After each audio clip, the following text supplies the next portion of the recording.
अखिल भूमंडलीय सर्व शिरोमणि मुनि समाज के संस्थापक आदि मुनीश्वर योगेश्वर सदगुरुदेव शिव मुनि महाराज की जय।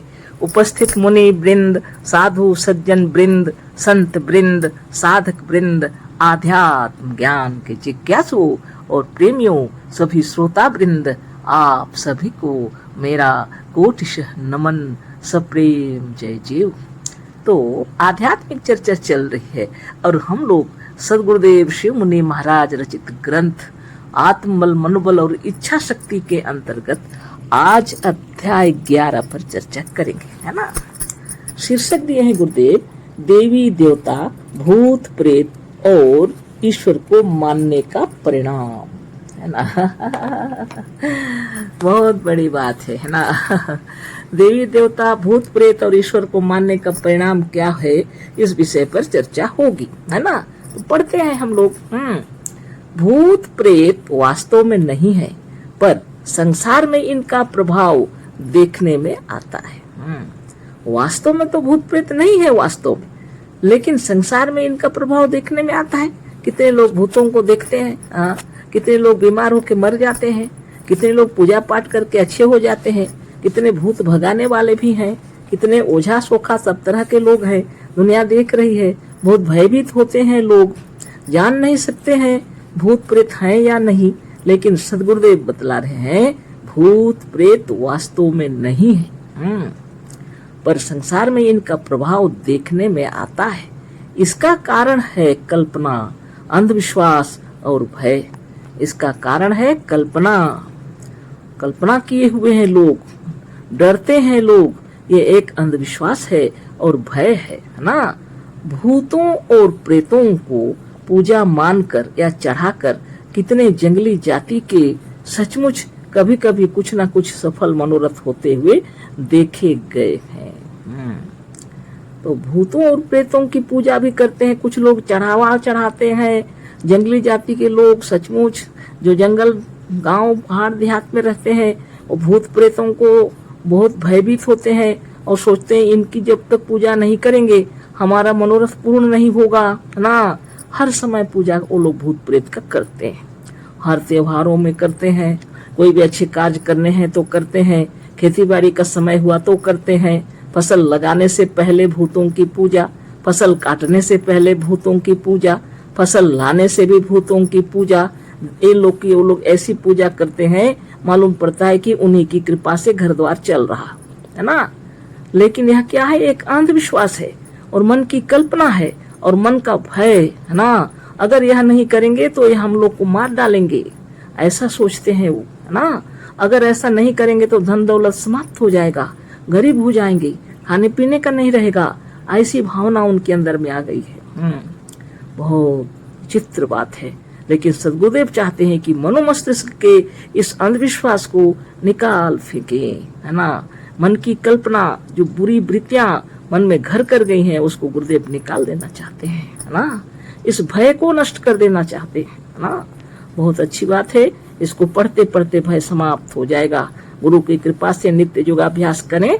हमारे मुनिजन जंगल झाड़ पहाड़ पर्वत बहुत जगह रहते हैं, है ना। शहरों में भी हैं, गाँव में भी हैं, सभी जगह हमारे मुनि वृंद हैं। और यदि ये सुन रहे हो तो इसको पढ़ते पढ़ते सुनते सुनते आपका डर समाप्त हो जाएगा निश्चित रूप से, क्योंकि यह सदगुरु की वाणी है ना, जिन्होंने अपने अनुभव से अपने जीवन के अनेक अनुभवों को आपके सामने रखे।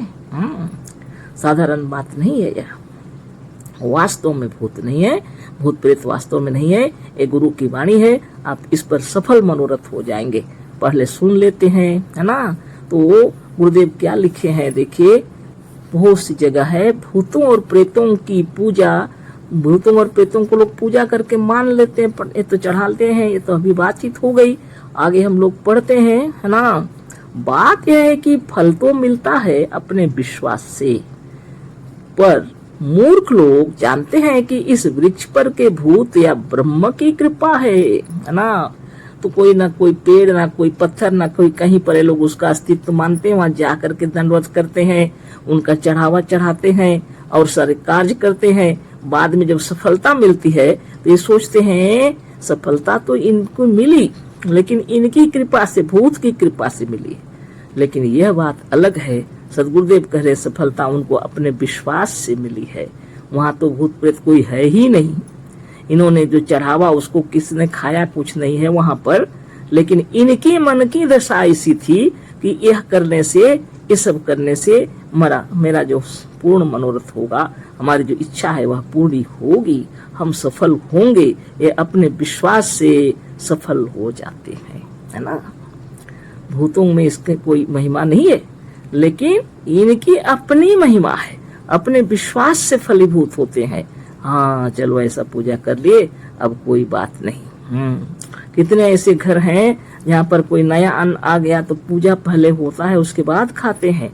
कोई फल हो तब भी गलती से अगर किसी ने खा लिया बिना पूजा पाठ के तो बीमारियां उनको हो जाती हैं, है ना। कितने और दस्त और कितने उल्टी और ये सब करके और बीमार होके मर भी गए हैं लोग, है ना। अगर ऐसी बात हो जाती है तो तुरंत पूजा कराते हैं, पूजा कराते हैं तो अच्छे हो जाते हैं लोग। मन की भावना है। मन में जब ये विचार उत्पन्न हो जाता है कि बिना पूजा किए खा लिए तो भय के कारण शरीर में तबीयत खराब होना निश्चित है। और जब पूजा हो जाता है घर में तो अब ठीक हो जाएगा। बस इतनी सी बात है। अब हम बीमार हो जाएंगे तो बीमार हो गए, अब हम अच्छे हो जाएंगे तो अच्छे हो गए, है ना। जब ये पूजा कर लिए कि हाँ अब हमारी मनोरथ पूर्ण होगी तो आपकी मनोरथ पूर्ण हो जाती है। अरे भूत प्रेत को तो सब कल्पना किए हैं मनुष्यों ने, है ना। उनका अस्तित्व तो नहीं है वास्तव में कहीं पर। लेकिन सदगुरुदेव नहीं आए होते तो हम लोग भी डरते मरते रहते इसी सब को लेकर के, है ना। तो आगे पढ़ते हैं। अब प्रश्न यह है कि भूत झूठ ही क्यों न हो। यदि उनका विश्वास करने में हमारा लाभ है तो विश्वास क्यों न करें, है ना।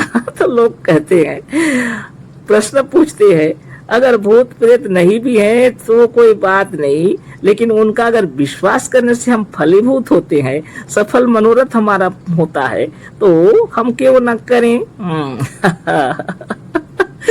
धन्य धन्य गुरुदेव, लोग उनको पूछे होंगे तभी तो लिखे है ना।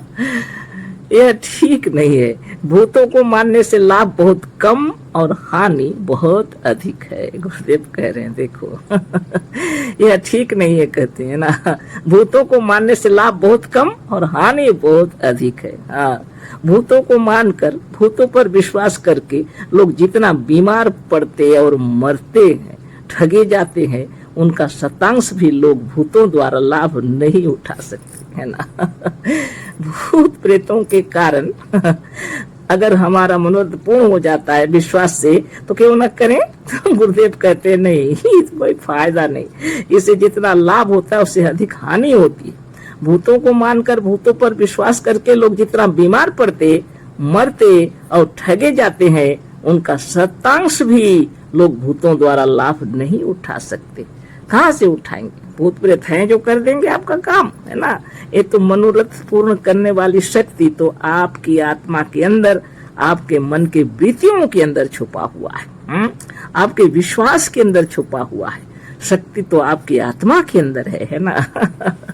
चाहे तो भूत बना ले, चाहे तो भूत भगा दे, उनके अंदर है ना, आपके अंदर। अच्छा आगे पढ़ते हैं। इन झूठे भूतों के प्रतिनिधि ओझा सोखा इन मूर्खों को रोज डराया करते हैं। पता नहीं ये ओझा सोखा लोग भूत प्रेतों को डरते भी हैं या नहीं, लेकिन लोगों को जरूर डराते हैं। पता नहीं ये लोग भूत प्रेतों को मानते भी हैं या नहीं, लेकिन लोगों को जरूर मनवा लेते हैं, है ना। अभी ओझा सोखा सबका रिसर्च तो हम नहीं किए हैं, वो लोग सचमुच में भूत प्रेत को मानते हैं कि नहीं, लेकिन लोगों को तो जरूर बतलाते हैं कि भूतों की महिमा, है ना। और नहीं तो उनका भय दिखाते हैं, है ना, ताकि इनको भी कुछ रुपये पैसे मिल जाते हैं ना। इन झूठे भूतों के प्रतिनिधि बोल रहे हैं गुरुदेव ओझा और सोखा को, इन मूर्खों को रोज डराया करते हैं।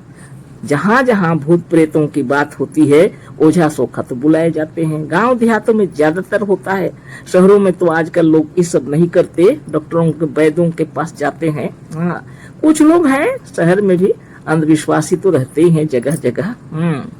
अब देखिए क्या होता है यहाँ।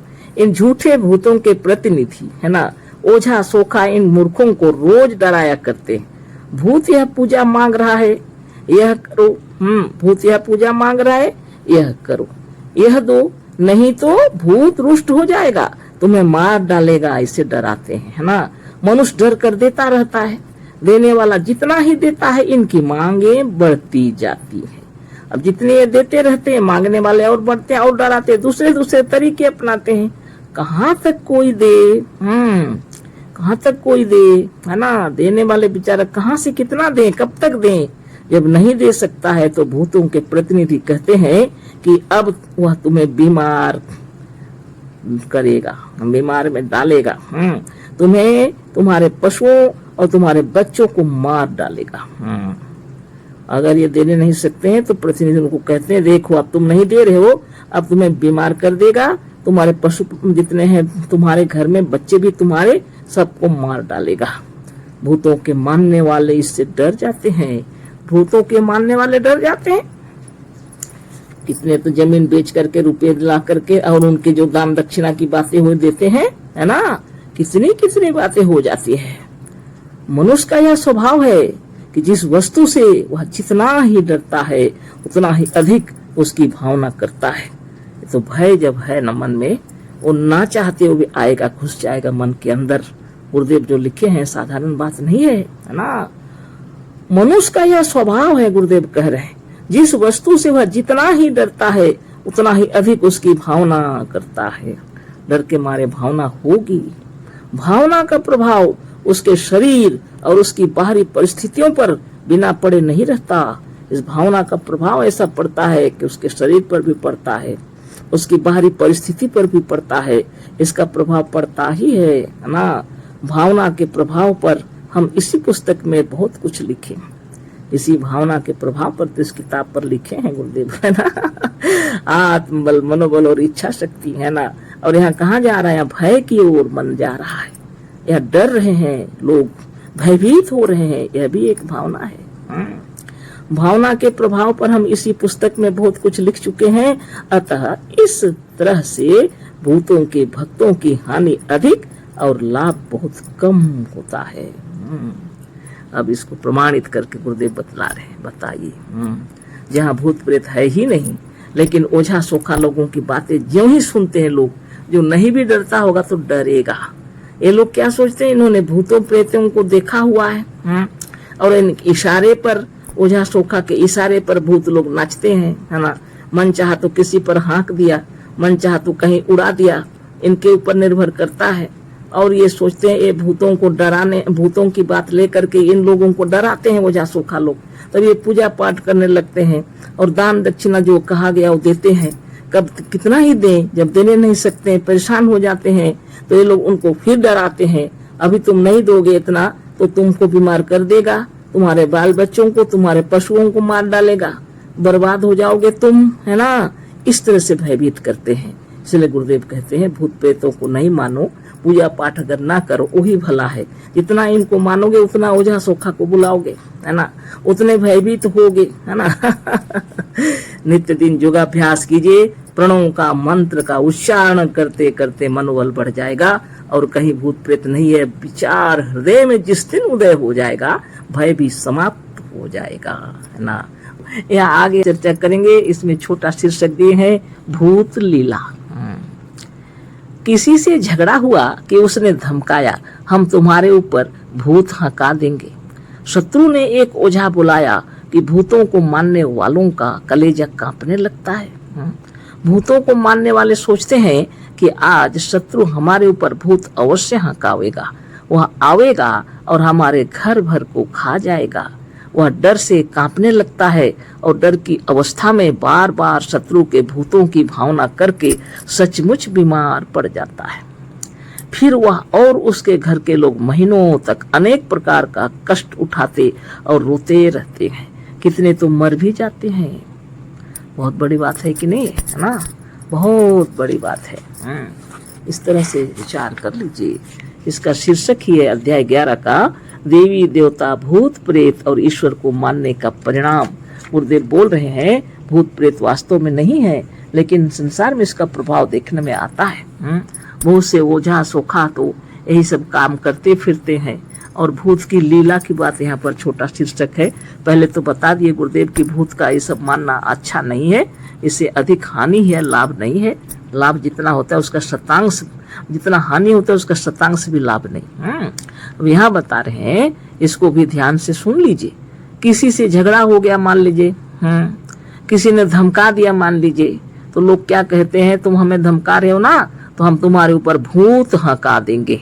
तो भूत हका देंगे माने ओझा सोखा जरूर बुलाएंगे। हाँ, शत्रु ने एक ओझा बुलाया कि भूतों को मानने वालों का कलेजा कांपने लगता है।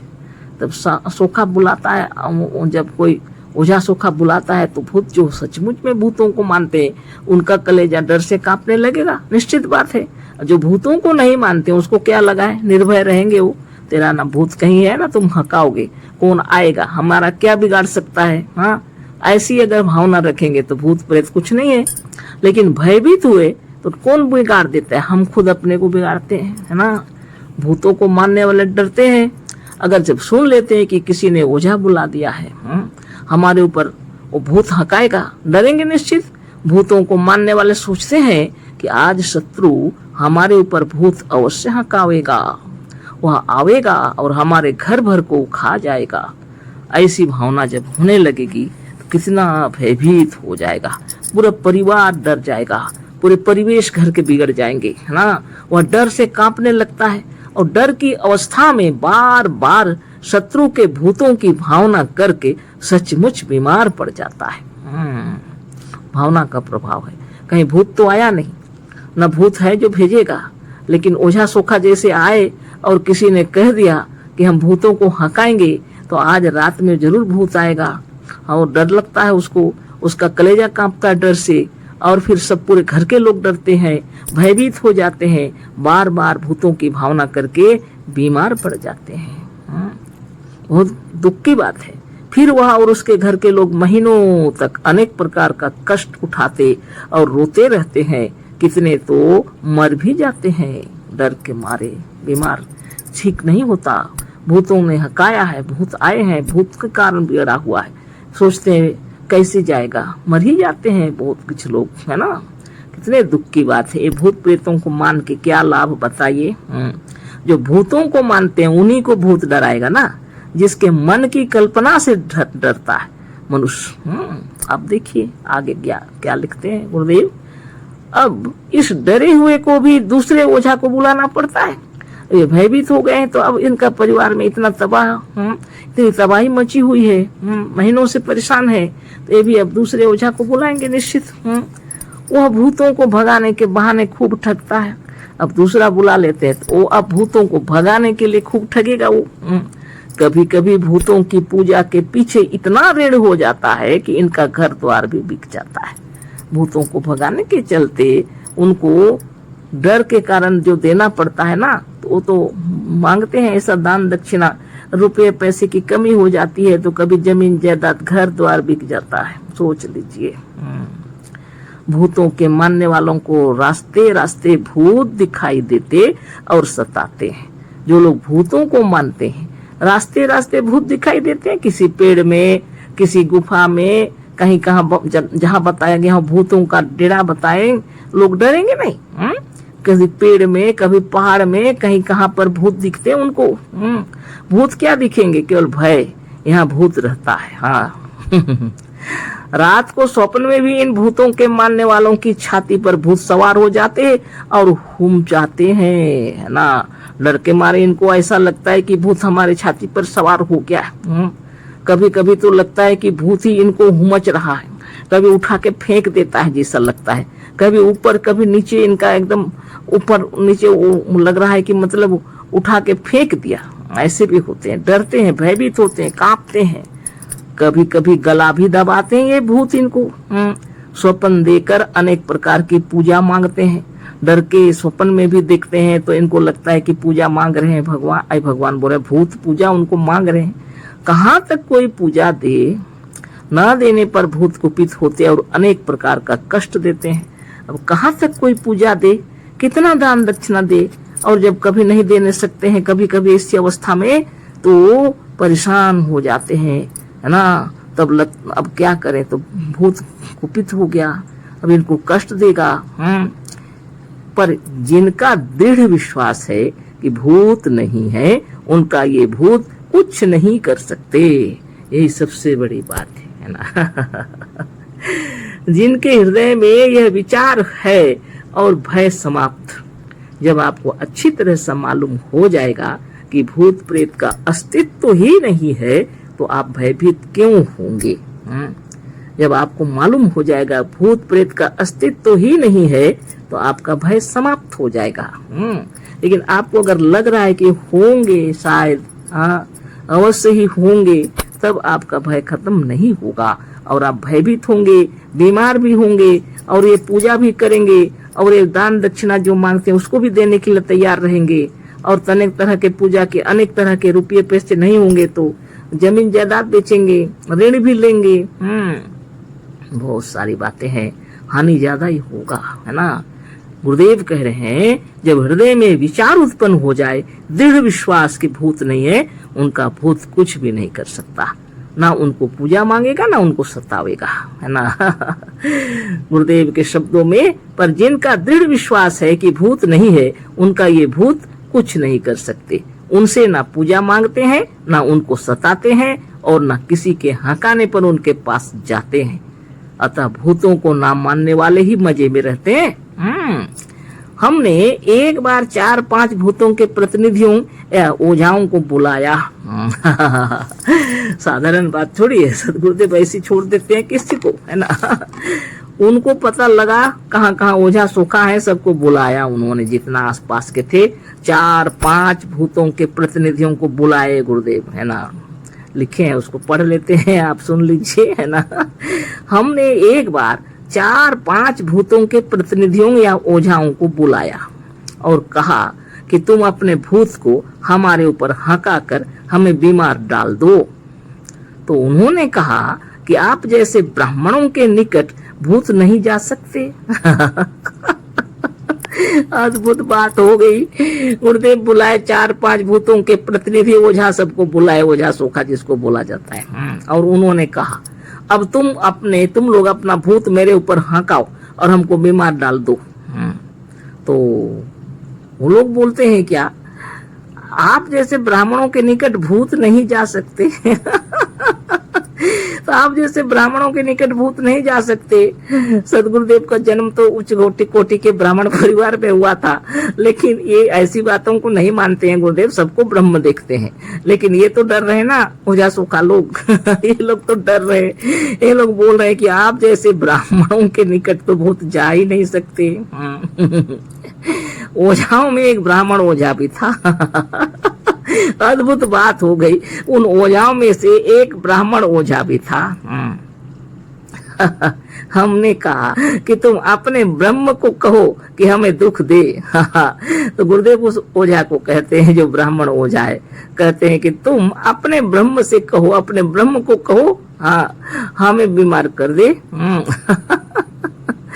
गुरुदेव की महिमा अपार है ना। हमने कहा कि तुम अपने ब्रह्म को कहो कि हमें दुख दे। उसने कहा कि हमारा प्रेत ब्रह्म ज्ञानी ब्राह्मणों को नहीं सता सकता। ओझा भी डर गया, वो ब्राह्मण होते हुए भी ओझा बना हुआ था, वो भी डर गया। वो बोला आप जैसे ब्रह्म ज्ञानी को हमारा प्रेत नहीं सता सकता। वो भी डर गया, देखिए, है ना। तो आपको ब्रह्म ज्ञानी होना पड़ेगा, ब्रह्म विचारी होना पड़ेगा, है ना, उच्च कोटि का ज्ञानी होना पड़ेगा। कहाँ का भूत और प्रेत। अद्भुत बातें हैं कि नहीं। आप निर्भीक हो जाएंगे, आनंद विभोर हो जाएंगे, आपको भय नहीं लगेगा, है ना। सच्ची बात यह है कि भूत सताता है उन्हीं को जो उनका अस्तित्व मानते हैं। गुरुदेव लिख रहे हैं सच्ची बात तो यह है कि भूत उन्हीं को सताता है जो उनका अस्तित्व मानते हैं। भूत का अस्तित्व मानते हैं, भूत हैं, रहते हैं, भूत होंगे, भूत अवश्य है, ऐसी भावना जो करते हैं उन्हीं को भूत सताते हैं, क्योंकि उनके मन में भय रहता है, अंधविश्वास है ना। ये भूत प्रेत पढ़े लिखे थियासोफिस्टों को भी बड़े फेर में डाले रहते हैं। अब थियासोफिस्ट जो होते हैं वो भी डरते हैं भूत प्रेतों को। पढ़े लिखे होने से क्या होगा, ये भूत प्रेत को बहुत डरते हैं और इसलिए वो भी फेर में पड़े रहते हैं।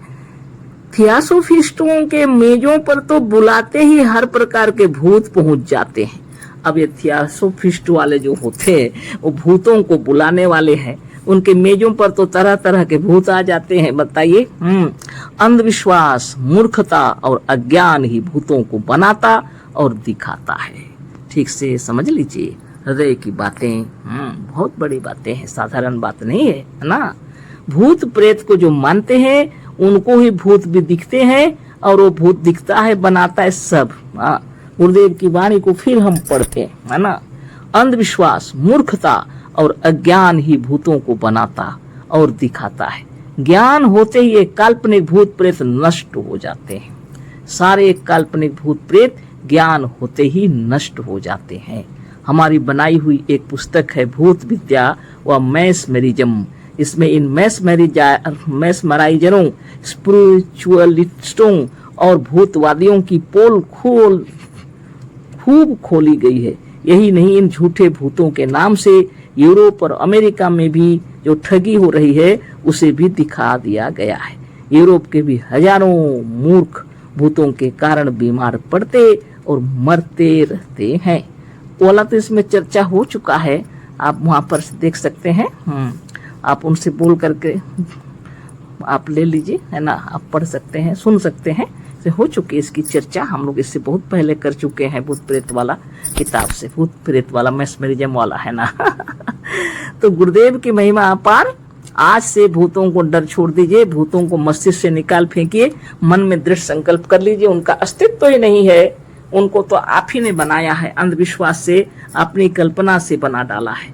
कोई अस्तित्व तो नहीं है, न कहीं भूत प्रेत है, न कहीं स्वर्ग नरक है, न कहीं ईश्वर परमेश्वर बाहर में रहते हैं। सब इसी आत्मा के अंदर है, सब इसी आत्मा की कल्पना है। बस आगे पढ़ेंगे, ओझाओं और पुजारियों का अत्याचार। ये ओझा और पुजारी लोग क्या क्या करते हैं ना।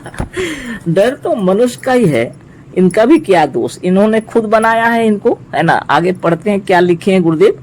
भारत में तो भूतों का साम्राज्य है ही। यूरोप में भी कितनी स्त्रियां इसलिए मार डाली गईं और जिंदा जला दी गईं कि वो चुड़ैल है या चुड़ैलों को लगाकर दूसरों को सताती हैं। आप यह मत सोचिए कि केवल भारत में भूत प्रेतों का भय रहता है। भूत प्रेतों का साम्राज्य निश्चित भारत में है ज्यादा, लेकिन यूरोप में भी कितनी स्त्रियों को मार डाला गया, उनको जिंदा जला दिया गया, वो चुड़ैल सोच करके जला दिया गया। नहीं तो ये चुड़ैल बनकर लगाकर दूसरों को माने सताती है, ऐसे सोच के उन लोगों को मार डाला गया। इतनी कितनी घटनाएं हो जाती हैं यूरोप में भी, केवल भारत में तो होती ही रहती हैं। भारत में तो निश्चित रूप से। बेचारी चिल्लाती रह गई कि हम चुड़ैल और भूत नहीं जानती, पर अंधी जनता ने एक नहीं सुनी।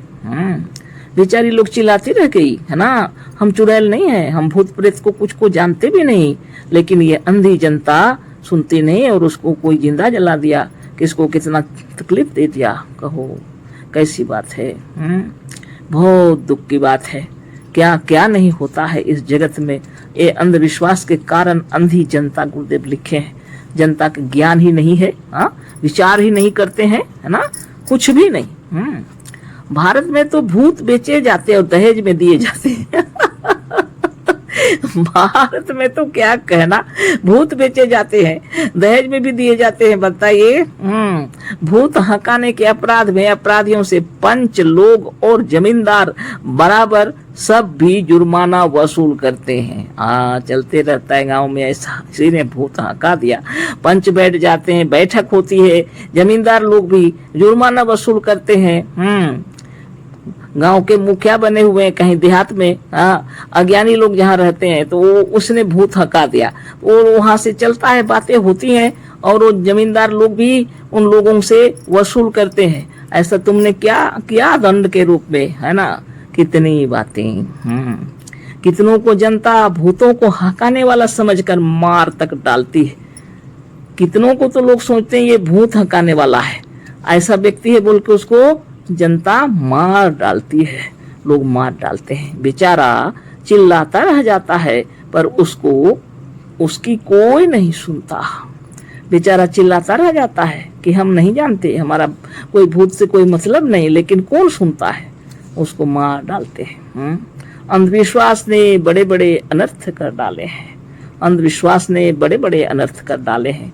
आप खुद विचार कर लीजिए। दुनिया में शांति नहीं है, लोग भयभीत होते हैं, धन दौलत भी है तब भी कुछ अंधविश्वास के कारण मर रहे हैं। कोई बहुत गरीबी है तो अलग, अगर है भी तो भयभीत है। कहिए क्या दुनिया हो गया। सिर्फ आत्मज्ञान की कमी से, आध्यात्म ज्ञान की कमी से यह सब हो रहा है।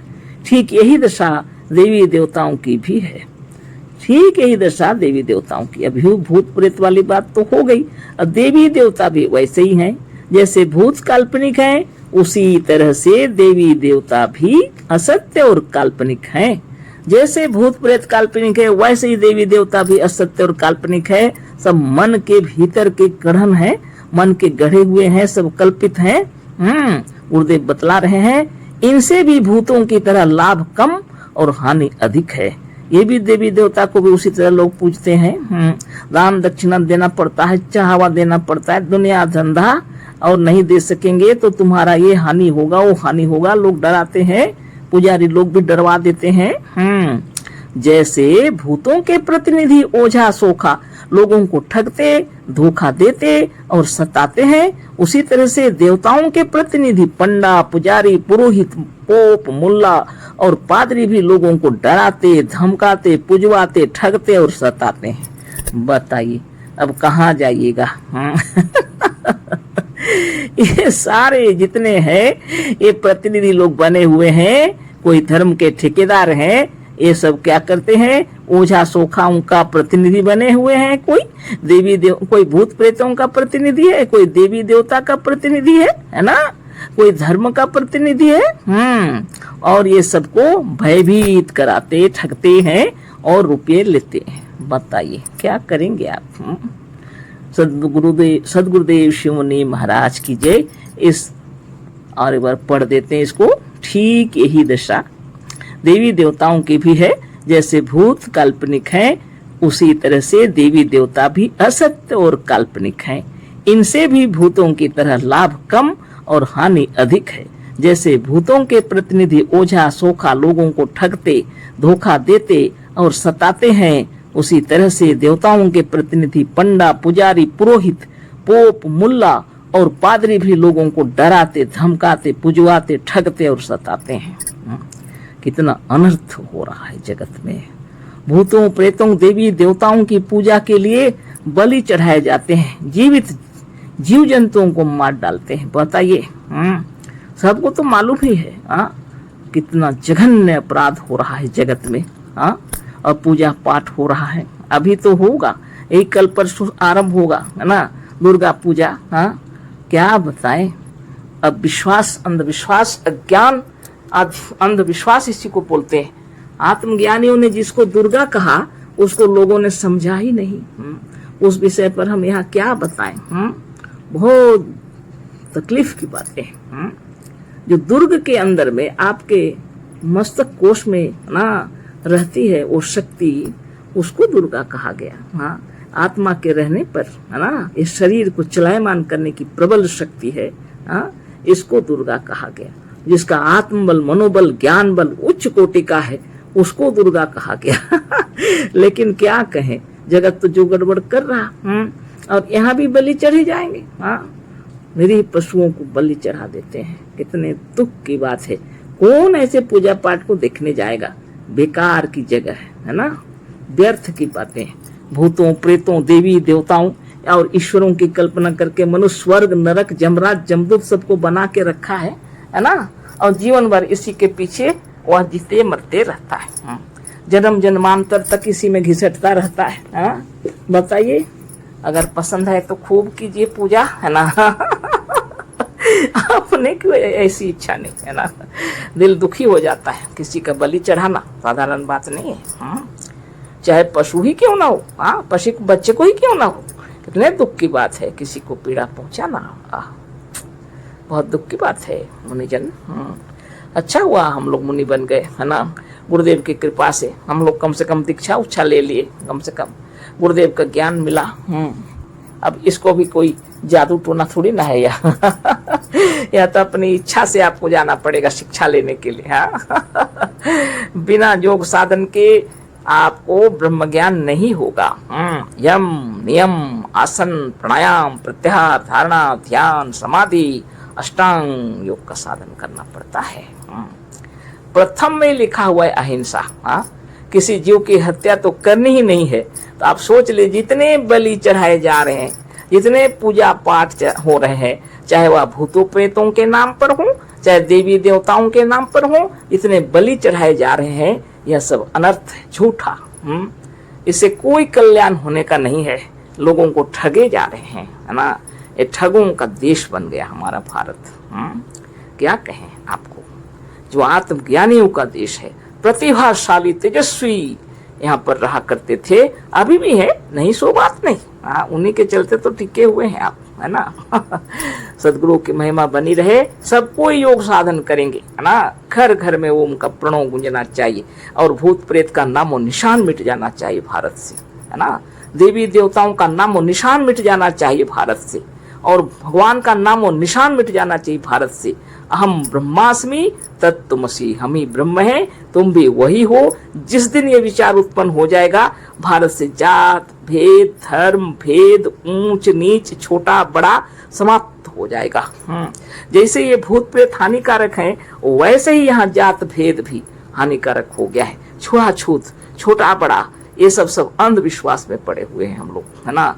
ये मस्तिष्क के अंदर में ऐसा घर कर गया है, किसी को छोटा देखना, किसी को छोटा समझना, कितना तुच्छ समझना, कितना अज्ञान है इसके अंदर। ऐसे ही भूत प्रेत भी है, ऐसे ही देवी देवता भी है, ऐसी स्वर्ग नरक की कल्पना है, और वैसे ही ये कल्पना भी है। कोई छोटा नहीं, कोई बड़ा नहीं। गुरुदेव समझा रहे हैं, लेकिन तभी भी समझ में नहीं आता है। इसके लिए निस्दिन प्रणव करना पड़ेगा, है ना। हृदय का विमल विलोचन कहा गया है, उघरे विमल विलोचन ही के सूझे ही रामचरित मणिमाणिक, है ना। हृदय विमल हो जाएगा तब रामचरित मानस समझ में आएगा। सकल विश्व के जितने ग्रंथ लिखे हुए हैं वो समझ में आएगा, है ना। इसलिए तपस्या कीजिए, अपने शरीर को समझिए, शरीर में कौन विराज रहे हैं। इस शरीर के रोम रोम में जो विराज रहे हैं वो आप स्वयं हैं, और ये महाशक्ति है। यही दुर्गा भी है, काली भी है, सरस्वती भी है, पार्वती भी है, अगर इसको शक्ति कहें। और अगर यह बलवान हो जाए तो यह भगवान भी है ना। ना तस्य रोगो न जरा न मृत्यु प्राप्त योगा अग्निमयम शरीरम। लेकिन ये अंधविश्वास के कारण अनेक बीमारियों को हम लोग लेकर रखे हैं। जहाँ कोई तकलीफ नहीं वहाँ हजार तकलीफ लेकर के रखे हैं। हम लोग कष्ट से पीड़ित हो रहे हैं, बिना कारण का बीमारी और बिना कारण का सब व्याधि लेके, और कल्पना कर करके जितना प्रकार का धर्म भेद जात भेद सब भेदभाव करके परस्पर एक दूसरे के दुश्मन बने बैठे हैं। जिस दिन यह विचार समाप्त हो जाएगा, ऐसा अंधविश्वास नष्ट हो जाएगा, वो दिन ज्ञान का प्रकाश हो जाएगा और हृदय कमल खिल जाएंगे, आनंद स्वरूप हो जाएंगे हम, है ना। सब मिलकर आत्मज्ञान का प्रचार करें। और एक शीर्षक दिए हैं गुरुदेव, देवी देवता और ईश्वर भी काल्पनिक हैं। आज इसी पर चर्चा होगी, अध्याय 11 के अंतर्गत ही है। देवी देवता सब अपने बनाए हुए, अपने स्थापित किए हुए और अपनी कल्पना है। पढ़े लिखों का निराकार ईश्वर भी उनकी कल्पना है। जितनी और जहां तक उनकी कल्पनाएं पहुंच सकी हैं, वैसे वैसे ईश्वरों को बनाकर मान रखा है। जो जैसा मूर्ख और विद्वान है, उसका ईश्वर भी वैसा ही है। फल तो ना पत्थर का ईश्वर देता है, ना निराकार देता है। सदगुरुदेव शिव मुनि महाराज की जय। तो जैसे भूत प्रेत लोग कल्पना कर लिए हैं, और ओझा पुजारी ये सब तो उसका फायदा उठा रहे हैं, है ना। देवी देवता और ईश्वर भी काल्पनिक है। गुरुदेव बता रहे हैं, देवी देवता सब अपने बनाए हुए, अपने स्थापित किए हुए और अपनी कल्पना है। देवी देवता सब मनुष्य के कल्पित हैं, मनुष्य के बनाए हुए हैं, अपने से स्थापित किए हुए हैं, है ना। पढ़े लिखों का निराकार ईश्वर भी उनकी कल्पना है। पढ़े लिखे लोग सोचते हैं ये सब चक्कर में क्यों पड़े, ईश्वर तो निराकार है, वो भी कल्पना है। जितनी और जहां तक उनकी कल्पनाएं पहुंच सकी, जो जैसा कल्पना किया है, जो जैसा समझ सका अपने विचारों के अंदर, उसने ईश्वर की वैसी कल्पना कर डाली। बहुत बड़ी बात है। जो जैसा पहुंच सका अपने विचारों में, ईश्वर की भावना जैसा किया वैसे ही कल्पना कर लिया, वैसे वैसे ईश्वर को बनाकर मान रखा है। जो जैसा मूर्ख और विद्वान है उसका ईश्वर भी वैसा ही है ना। कोई भूत प्रेत को ईश्वर बना के बैठे हैं, कोई देवी देवता बना के रखे हैं, कोई निराकार ईश्वर बता रहे हैं, अनेक तरह के। जो मूर्ख तो मूर्ख जैसा ईश्वर, विद्वान है तो विद्वान का जैसा ईश्वर। लेकिन गुरुदेव लिख रहे हैं फल तो ना पत्थर का ईश्वर देता है ना निराकार देता है। लेकिन फल देने वाला ना तो पत्थर का ईश्वर है ना निराकार ईश्वर ही देता है। पत्थर के महादेव या ठाकुर जी तो शेर आज शेर के हैं भी। गुरुदेव कह रहे हैं पत्थर के महादेव या ठाकुर जी तो शेर आज शेर के हैं भी। पर निराकार तो कुछ नहीं है, पर निराकार तो कुछ नहीं है। पत्थर, काठ, मिट्टी और निराकार या शून्य किसी का मनोरथ नहीं पूर्ण कर सकता। जो कुछ थोड़ा बहुत होता है वह अपना विश्वास और भाव फल देता है। जो थोड़ा बहुत भरोसा है, विश्वास है, उसका फलीभूत थोड़ा थोड़ा होता है। नहीं तो ये काठ, पत्थर, मिट्टी और निराकार ईश्वर कुछ भी नहीं, सब शून्य है। ये मनोरथ पूर्ण कर नहीं सकते। जो भी आज तक सिद्धि मिली है सब आपके विश्वास का फल है। देने वाली शक्ति तो आपकी आत्मदेव में है ना, आपकी आत्मा दे रही है आपको। आप जितना भरोसा कर रहे हैं दूसरे पर, पत्थर, काट का, ईट, मिट्टी का, सबका भगवान बना के रखे हैं, देवी देवता बना के रखे हैं और पूजा कर रहे हैं, चढ़ावा चढ़ा रहे हैं। लेकिन देने की शक्ति तो आत्मा में है। उसमें अगर आप विश्वास किए हैं तो सोचते हैं आज मैंने इसका पूजा कर लिया, इस देवी देवता को मना लिया, मेरी इच्छा अवश्य पूरी होगी, अवश्य पूरी होगी सोचते हैं तो आपकी आत्मदेव उसको पूरी कर देती है। सोच लीजिए, है ना। मनुष्य कैसा विचित्र प्राणी है। जो उसको दे रहा है उसको समझता ही नहीं, जो कुछ नहीं दे सकता है उसको देने वाला समझ लिया। और मेहनत तो खूब करता है। ये आत्मदेव ना रहे तो कौन काम करेगा। शंख, चक्र, गदा, पद्म, है ना। भगवान विष्णु का मूर्ति बनाते हैं लोग। शंख, चक्र, गदा, पद्म धारी, है ना। यह कौन है? ये अपनी आत्मा है। प्रणव का नाद, शंख की वो सिंबल दिया हुआ है। चक्र भेदन करेंगे, अपने जो चक्र है अपने शरीर में, इन चक्रों का भेदन करेंगे जब, है ना, क्या होगा? गदाधारी हो जाएंगे, पहलवान हो जाएंगे। बहुत बड़ी बात है। शंख, चक्र, गदा, पद्म, पद्म है कोमल हृदय हो जाएगा। आज जितना जो हो रहा है, दंगा फसाद, लड़ाई झगड़ा, ये सब क्या हो रहा है? यहाँ पर कौन सा शंख, चक्र, गदा, पद्म की कोई पूजा किया? कुछ नहीं। सब क्रूर से क्रूर, कठोर से कठोर, है ना, बहुत आत्ताई, है ना, कितने बहुत प्रकार के लोगों को सताते हैं। और ये क्या पूजा पाठ कर रहे हैं? कुछ नहीं। सब झूठी बातें हैं, बेकार की बातें हैं। जहाँ लोग पड़े हुए हैं, सबसे अच्छा है अपने घर में सुबह सवेरे शौच से निवृत्त होकर ध्यान मगन हो जाना चाहिए, है ना। अपने अंतरात्मा को कोटि कोटि नमन है, जो आपको चलते फिरते उठते बैठते सेवा कर रहे हैं आपकी। आप जीवित हैं इस शरीर में, ना, खा रहे हैं तो भोजन अमृत में परिणत हो रहा। कितनी सुंदर बात है। आप गहरी नींद सो रहे हैं। ये सब में किसी भगवान की बात नहीं है, आपके ऊपर निर्भर करता है।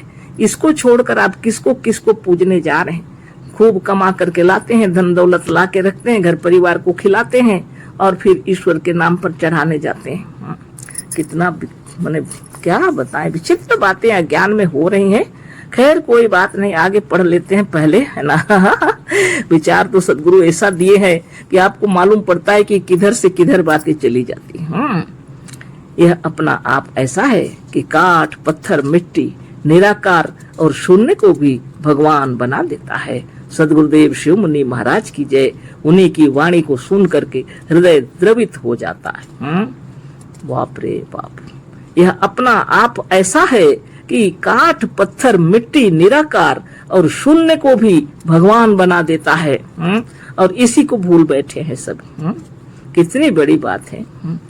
अपने को हे मन कभी ना भुलाना, ईश्वर भी चाहे तो सिर ना झुकाना। सदगुरुदेव लिखे हैं, है ना, ईश्वर भी चाहे तो सिर ना झुकाना, अपने को हे मन कभी ना भुलाना, ईश्वर भी चाहे तो सिर ना झुकाना। गुरुदेव का भजन ज्ञान गीता सब पढ़िए, है ना, कितनी बड़ी बड़ी बातें हैं। कहाँ काट पत्थर मिट्टी का देवता बना के निराकार की कल्पना करके और उसके पीछे शीश नवा के सारा जीवन बर्बाद करके, समय बर्बाद करके पड़े हुए हैं और आपस में मतभेद, दूसरे को पहचानते भी नहीं, खुद को ही नहीं पहचानते तो दूसरे को क्या पहचानेंगे, है ना। आगे पढ़ते हैं, गुरुदेव लिखे हैं, मिट्टी के महादेव हो या पत्थर के ठाकुर जी हो या गोबर गणेश हो अथवा बिना आकार के शून्य भगवान हो, ये कुछ नहीं कर सकते। तुम्हें जो थोड़ा बहुत कभी कभी मिला है वह तुम्हारे ही कर्मों का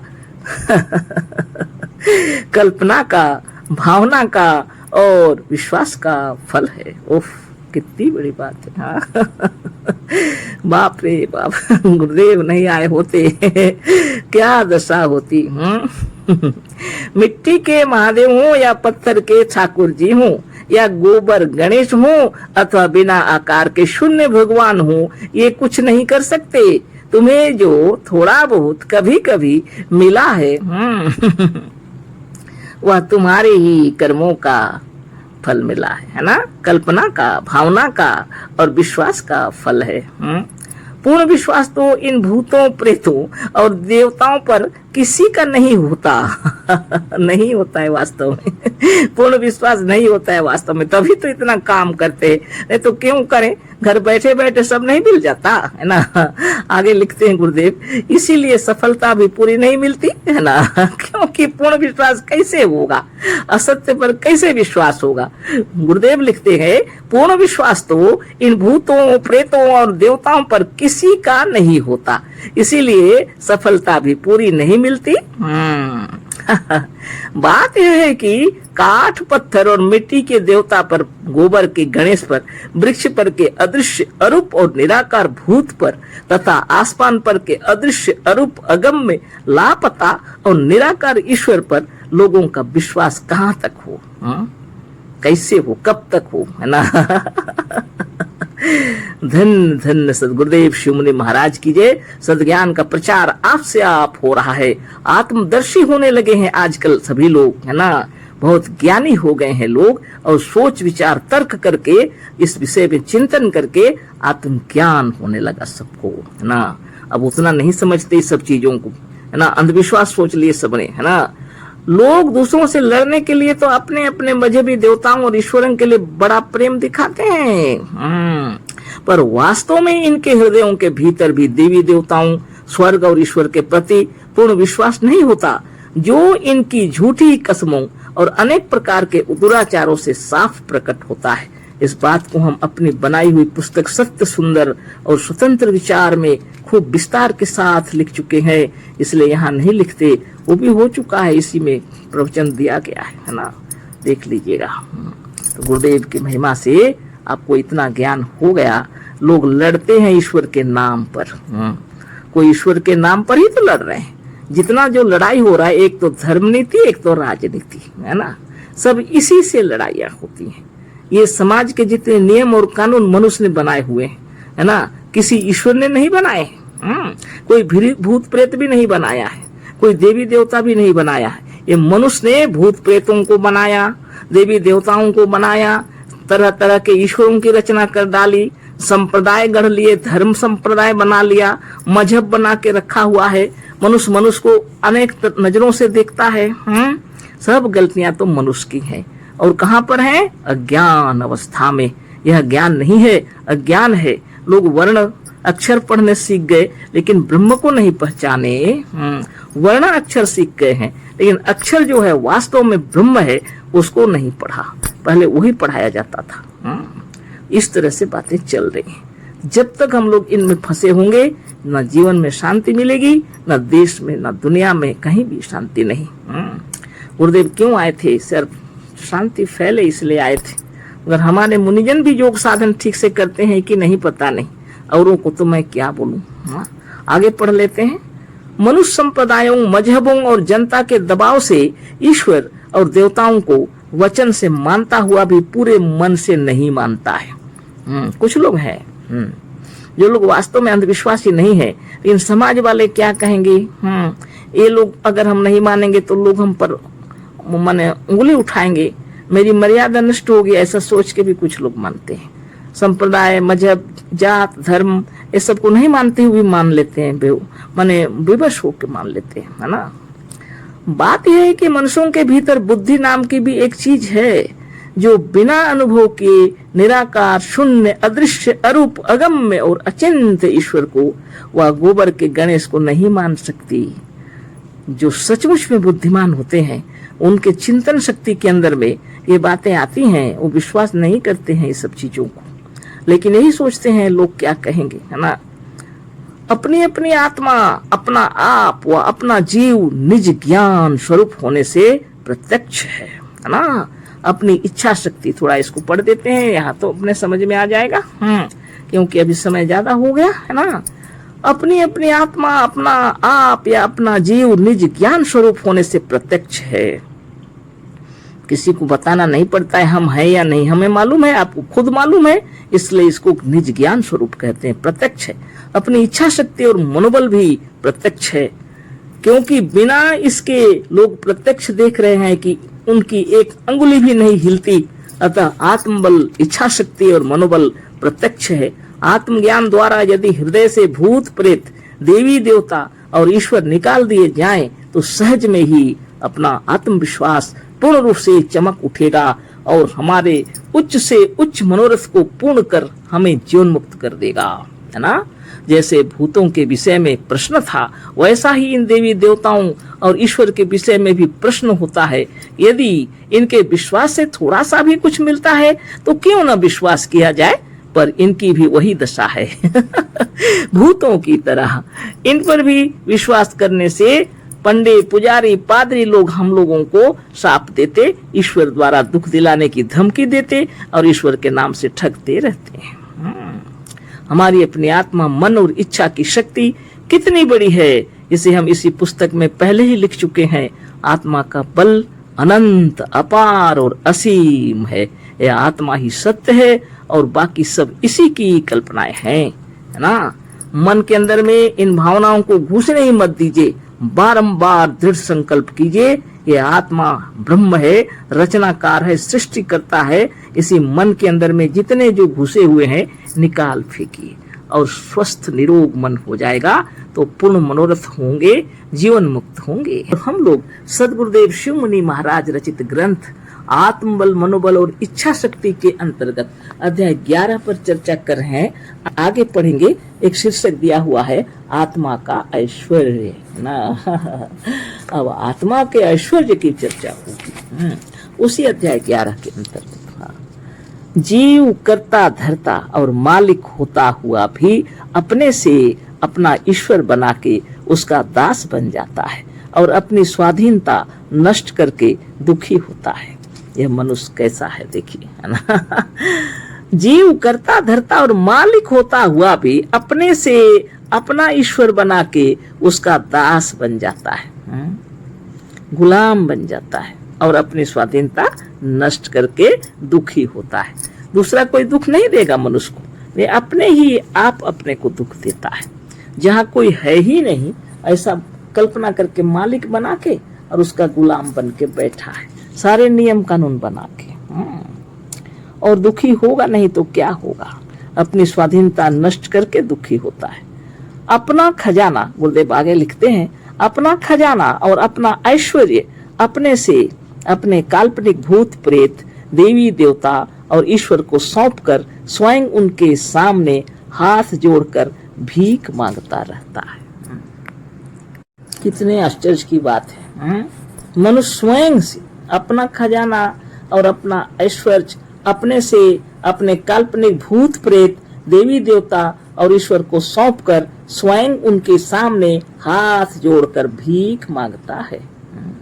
राजा होकर भी दास बनता है, भगवान होकर भी दीन बनता है, खुद ईश्वर होकर भी पत्थर, काठ, मिट्टी और शून्य आकाश के सामने हाथ जोड़ता, गिड़गिड़ाता और प्रार्थना करता है। यह सब करके भी सोचता है कि ना जाने ईश्वर हमसे प्रसन्न हुआ वा नहीं। इतना सब करने के बाद में भी सोचता है ना जाने ईश्वर हमसे प्रसन्न हुआ वा नहीं। कैसे जानेगा वो? काठ पत्थर का ईश्वर बनाया है, भूत प्रेत सब कल्पित, सबको सौंप दिया है, अपना खजाना ही समझ लो।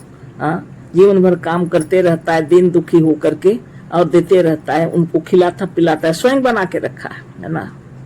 क्यों दुखी नहीं होगा? ऊपर से सोचता है, इतना प्रार्थना करता है, गिड़गिड़ाता है, फिर सोचता है पता नहीं मेरी सेवा से भगवान खुश हुए या नहीं। यही सब हो रहा है। यह सब करके भी सोचता है कि ना जाने ईश्वर हमसे प्रसन्न हुआ नहीं, हमारा मनोरथ पूर्ण होगा या नहीं। इसी तरह से ईश्वर भक्तों को अनेक प्रकार की शंकाएं और संदेह लगे रहते हैं। जो ईश्वर भक्त है उसको संदेह और शंका तो जरूर लगे रहेगा, क्योंकि वो अपने ऊपर भरोसा नहीं करते हैं, दूसरों के ऊपर भरोसा करते हैं। अपनी आत्मा की शक्ति पर उनको कोई भरोसा नहीं है, उससे बढ़ करके और सोच रहे हैं। वो स्वयं सोचे हुए हैं, स्वयं बना के रखे हैं और उनके ऊपर भरोसा कर रहे हैं। जो दूसरों के हाथ में है उसे पाने में अवश्य संदेह और शंका है। और जहाँ शंका है वहाँ सुख सफलता और पूर्णता कहाँ है? दूसरों के हाथ में धन दौलत, दूसरों के हाथ में सुख समृद्धि, और उसको आप कैसे लाएंगे? शंका होगी निश्चित, संदेह होगा अपने ऊपर। आप पूजा पाठ कर रहे हैं, सोच रहे ये दान दक्षिणा देंगे, ऐसे पूजा पाठ करेंगे, ऐसे उपवास व्रत करेंगे तो खुश होंगे। फिर मन में प्रश्न उठता है, ना जाने मेरी इन सेवाओं से भगवान प्रसन्न हुए या नहीं, पता नहीं मेरी मनोरथ पूर्ण होगी या नहीं। शंका ही शंका, कहाँ से सफल होंगे? दूसरा के कोई भी हो, दूसरा चाहे कोई हो, जो तुमसे बड़ा है, तुम्हारा मालिक और ईश्वर है, उससे डर तो मालूम अवश्य होगा। और जहाँ वह जिसके हृदय में डर है वहाँ और उसके हृदय में सुख शांति और आनंद नहीं रह सकता, है ना। जहाँ भी हो, जो कोई जिसको आप आपसे बड़ा समझते हैं, आपका वह मालिक है, चाहे कोई भी हो, ईश्वर ही क्यों न हो, आपको डर जरूर लगेगा। आपके हृदय में यदि डर है, सुख शांति कहाँ, आनंद कहाँ? इसी लेख में ऊपर यह विषय लिखा जा चुका है कि जैसे भूतों को मानने वाले भूतों से डर कर अनेक प्रकार से दुखी, दरिद्र, दुर्बल, रोगी और मृतक होते रहते हैं, वही दशा ईश्वर को मानने वालों और ईश्वर से डरने वालों की भी होती रहती है। लोग सोचते हैं भूत प्रेतों को मान के सुखी, वो भी दुखी है, देवी देवताओं को सब दुखी, अब ईश्वर को मानने वाले वह भी दुखी, सब दुखी और दरिद्र होकर के देवी देवताओं को, भूत प्रेतों को मान के रखे हैं और चढ़ावा काल्पनिक सोचे हुए हैं, और वो सब देने नहीं सकते हैं तो सब पूजा पाठ करते हैं, जगह जगह घूमते हैं, है ना, तीर्थों में, और सोचते हैं पता नहीं भगवान खुश हुए कि नहीं। इतनी बड़ी शक्ति रखते हुए और चेतन होते हुए जब मनुष्य एक जड़, पत्थर, काठ और मिट्टी के लोंधा को अपना ईश्वर मान लेता है, तो वह अपने हाथों से अपने सर्वशक्तिमान आत्मा या जीव की हत्या कर डालता है। सोच लीजिए, यही सब चल रहा है। आत्मशक्ति की महिमा को ना समझकर कल्पना कर बैठे हैं लोग, और उसको सबसे बड़ा सोच रहे हैं, जिसकी वजह से आत्मबल नष्ट हो रहा है। इस आत्मा की, इस जीव की महिमा घट जाती है। आत्मा के घट जाने पर, आत्मा तो नहीं घटती, लेकिन मन के अंदर में ये वृत्तियां आपको बहुत छोटा बना देती हैं। इतनी बड़ी शक्ति रखते हुए भी एक अत्यंत सत्य और सर्वशक्तिमान जीव जब काल्पनिक, असत्य, अरूप और निराकार भूतों, प्रेतों और अनेक प्रकार के ईश्वरों को अपना मालिक, खालिक, विधाता और अन्नदाता मान लेता है, तो अपने को नरक में झोंक देता है कि नहीं? आप विचार कीजिए, इतनी बड़ी शक्ति, आत्मशक्ति है जो आपको धन रतन दे रही है, इतना मेहनत परिश्रम, जो आप चाहते हैं मेहनत करते हैं तो सब कुछ पाते हैं, लेकिन आपने ईश्वरों की कल्पना कर ली है, उनको खालिक, मालिक, विधाता समझ लिया है, अन्नदाता उनको समझ लिया है, अपने सर्वशक्तिमान को भूल करके तो आप नरक में हैं समझो। भूत प्रेत देवी देवता और ईश्वर को मानकर मनुष्य अपने लिए अनेक प्रकार का बंधन तैयार कर लेता है। मनुष्यों और भूतों का ही गुलाम नहीं है, देवताओं और ईश्वरों का गुलाम भी गुलाम है। मनुष्यों और भूतों का ही गुलाम नहीं है, देवताओं और ईश्वरों का गुलाम भी गुलाम है। मनुष्य की गुलामी बल्कि मन से नहीं होती, पर ईश्वर और देवताओं के गुलाम तो मन और हृदय से होते हैं। मनुष्यों की गुलामी भले लोग मन से नहीं करते, चलो भाई वो मालिक है कर लिया, वो बोल रहे हैं बोल के करेंगे, नहीं तो कैसे धन कमाएंगे, है ना, इस हिसाब से वो कर लेते हैं विवश होके थोड़ा। लेकिन ईश्वरों और देवताओं की गुलामी तो लोग हृदय से करते हैं, है ना। तो बहुत बड़ी गुलामी है। तो मनुष्य गुलामी करके भी बंधन में नहीं है। यदि मन में उसकी गुलामी नहीं है, मनुष्य गुलामी करके भी बंधन में नहीं है यदि मन में गुलामी का भाव नहीं है। लेकिन जो सचमुच में हृदय तल से ईश्वर के और देवताओं की गुलाम बना हुआ है, तब तो क्या कहना। मनुष्य मनोमय है, अतः मनुष्य वही है और उतना ही है जैसा उसका मन है। नाटक में एक राजा चोर बना है, उसे उसी का नौकर जो जज बना है सूली पर चढ़ा देने की आज्ञा देता है। वह सबको दिखाने के लिए रोता हुआ भी वास्तव में रोता नहीं है क्योंकि उसका मन जानता है कि वह राजा है, चोर नहीं। वह जानता है कि चोर तो वह इस नाटक के खेल में बना हुआ है, वह वास्तव में राजा है। अतः यह सिद्ध है कि मनुष्य वही है जैसा कि वह अपने विचार और मन से अपने को मानता है। यह मन अपने से अपने को बांधे तो संसार की कोई शक्ति इसे छुड़ा नहीं सकती, है ना। अगर यह खुद को नहीं बांधेगा तो कोई इसे बांध नहीं सकते, लिखे हैं। कहने का मतलब यह है कि गुरुदेव की महिमा से आप इतना जान लीजिए कि मन से बड़ा कोई भी नहीं है जो आपको मुक्त कर दे, और मन से बड़ा कोई भी नहीं है आपको बांधने वाला। आपको बांधने की शक्ति भी मन में है और मुक्त करने की शक्ति भी मन में है। इसलिए असत्य जो है उसको जानकर त्याग देना चाहिए। उदाहरण दिए गुरुदेव, राजा चोर बना हुआ है, नाटक कर रहा है, और उसी का नौकर जज बना हुआ है और सूली पर चढ़ाने का आदेश दे दिया। राजा रो रहा है दूसरों को दिखाने के लिए, लेकिन वो सचमुच में नहीं रो रहा है, वो नाटक है ना, उसे मालूम है क्योंकि हम तो राजा हैं। ऐसी बात, ये तो नाटक की बात हो रही। मनुष्य अपने से अपने ईश्वर, भूत प्रेत व देवी देवता की कल्पना करके सोचा करता है कि ना मालूम वह ईश्वर उसे नरक देगा या स्वर्ग देगा, ना मालूम वह ईश्वर उसे मुक्त करेगा या नहीं। स्वर्ग नरक ने तो कल्पना किया हुआ है मनुष्य ने, साधारण बात थोड़ी है। बहुत बड़ी बात है। ये सब कुछ भी नहीं है जगत में, उसका क्या ब्रह्मांड में कहीं सृष्टि में स्वर्ग नरक नहीं है, लेकिन मनुष्य ने कल्पना कर रखे हैं अपने भीतर, है ना। जो जैसा सोचेगा वो वैसा ही दिखेगा। ना मालूम है उसे सुखी और निरोग रखेगा या नहीं। ईश्वर देवी देवता ये सब की कल्पना किया हुआ है, कल्पना करके सोचता है ईश्वर उसे नरक देगा या स्वर्ग देगा। ना मालूम ईश्वर उसे मुक्त करेगा या नहीं, ना मालूम वह उसे सुखी और निरोग रखेगा या नहीं, ना मालूम वह उस ईश्वर उससे प्रसन्न है या नहीं, ना मालूम वह उसे कब मार डालेगा, वह कैसी बहुत बड़ी विपत्ति में झोंक देगा, किसी बहुत बड़ी विपत्ति में झोंक देगा। ऐसी शंकाएं जब तक तुम्हारे भीतर विद्यमान हैं, जब तक तुम्हें अपनी आत्मा की अपार शक्तियों पर विश्वास नहीं है, जब तक तुम भूत प्रेत देवी देवता और ईश्वर के गुलाम हो, तब तक सचमुच तुम बंधन में हो, नरक में हो और मौत, रोग तथा विपत्तियों से घिरे हुए हो, है ना। सोच लीजिए, सब कल्पित है, सब काल्पनिक। जीवन भर ही सब सोचते रहिएगा स्वर्ग नरक ईश्वर परमेश्वर, तो दुनिया वाले भले नहीं देखे तो आपको तो मालूम है ना आप गलत किए हैं कि अच्छा, तब तो आप सोचते हैं हमको ऐसी ही सजा मिलेगी, और आपने कल्पना की हुई है। और शरीर छोड़ने के बाद वही स्वर्ग नरक दिखेगा, यमराज जमदूत सब दिखेंगे, और आप उसी कल्पित जगह में कष्ट पाएंगे। जीते हुए भी कष्ट, मरते हुए भी कष्ट, क्या फायदा। दुखों से घिरे रहना है क्या।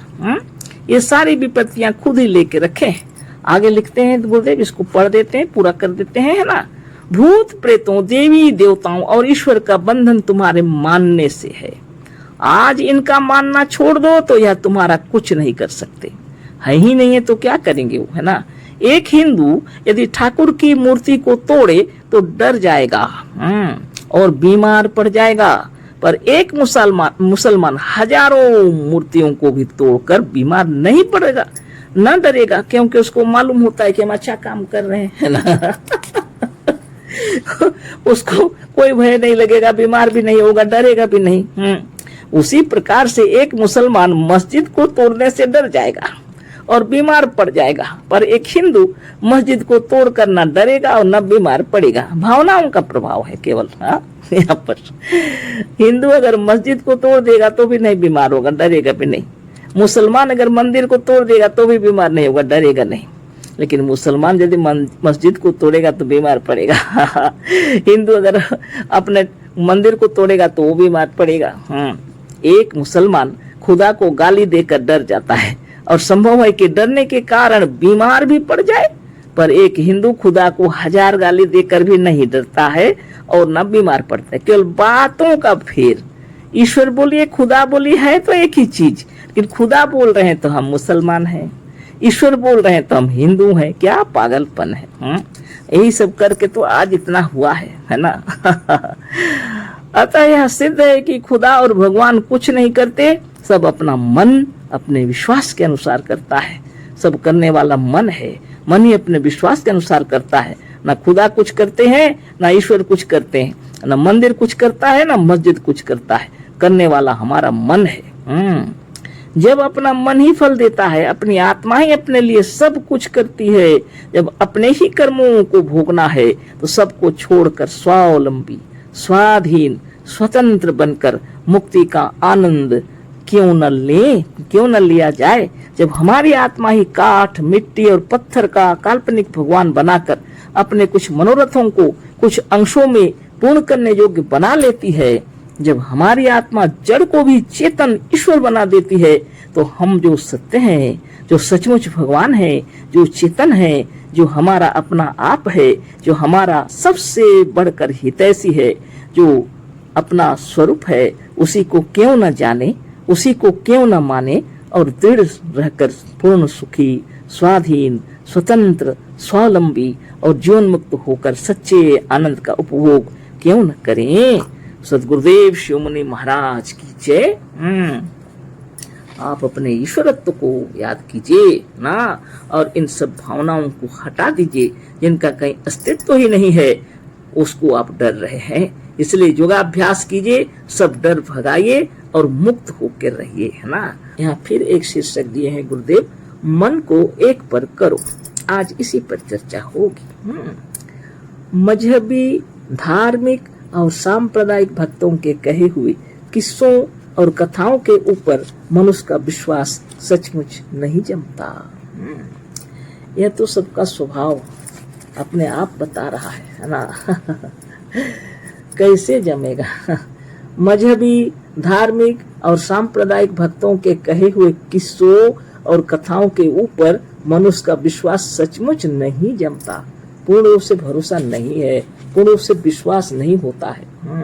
सुनते हैं लोग। जब मनुष्य नित्य प्रत्यक्ष ही उसके विरुद्ध देख रहा है, तो केवल मजहबी बात होने से या कुछ पागल भक्तों के कह देने से किसी झूठी बात पर मन नहीं टिक सकता। सबको ऐसा ही होता है ना, क्योंकि मनुष्य नित्य प्रति देख रहे हैं, उनके विरुद्ध कार्य हो रहे हैं। मजहबी लोग जो कुछ कह रहे हैं, कोई पागल भक्त कुछ बोल दे, ऐसी झूठी बातों पर विचार करने पर भी मन टिकता नहीं है। गज ग्रह वाली कथा के भगवान भारत विभाजन में पश्चिमी पंजाब और पूर्वी बंगाल के दंगों के समय कहाँ थे। सदगुरुदेव लिख रहे हैं ना, गज ग्रह वाली कथा लोग बताते हैं। लेकिन महाभारत में जो लिखा हुआ है ना, गज ग्रह वाली कथा, लेकिन विभाजन जब भारत का हुआ, पश्चिमी पंजाब और पूर्वी बंगाल के दंगे इतने विभत्स थे, उसमें कहाँ थे वो गज ग्रह वाले भगवान। भक्त और मजहबी लोग कहते हैं कि जो कुछ होगा ईश्वर के किए होगा, अपना किया कुछ नहीं होगा। लोग कहते हैं सिर्फ, है ना। बिना ईश्वर के हिलाए एक तीर भी नहीं हिल सकता भक्त कहते हैं कि राम राम करो, ईश्वर चाहेंगे तो विद्या आ जाएगी, बल हो जाएगा और धन हो जाएगा, वही सब करता है। ऐसे लोग कहते हैं। कौन विश्वास करता है? देखिए यहाँ तो बहुत सहज रूप लिखा हुआ है, इसलिए पढ़ देते हैं हम, है ना। कोई ऐसी बात नहीं है जो हम लोग को जटिल लगे। गुरुदेव की महिमा से फिर से ऊपर से पढ़ देते हैं। भक्त और मजहबी लोग कहते हैं कि जो कुछ होगा ईश्वर के किए होगा, अपना किया कुछ नहीं होगा, बिना ईश्वर के हिलाए एक तृण भी नहीं हिल सकता। भक्त कहते हैं कि राम राम करो, ईश्वर चाहेंगे तो विद्या आ जाएगी, बल हो जाएगा और धन हो जाएगा, वही सब करता है। पर किसी को इस पर विश्वास नहीं है। सब प्रत्यक्ष देख रहे हैं कि बिना पढ़े विद्या नहीं आती, चाहे राम राम करके मर जाओ, है ना। प्रहलाद की कथा पर कौन विश्वास करे यदि वो ऐसा प्रत्यक्ष देखने में नहीं आता। बिना व्यायाम किए कोई अखाड़े के किनारे बैठकर राम राम करके पहलवान नहीं हुआ।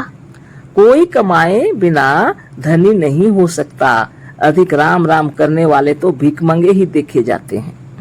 यही कारण है कि भक्तों के 1000 कहने पर भी लोग राम राम कहना छोड़कर अपने अपने काम में लगे हुए हैं।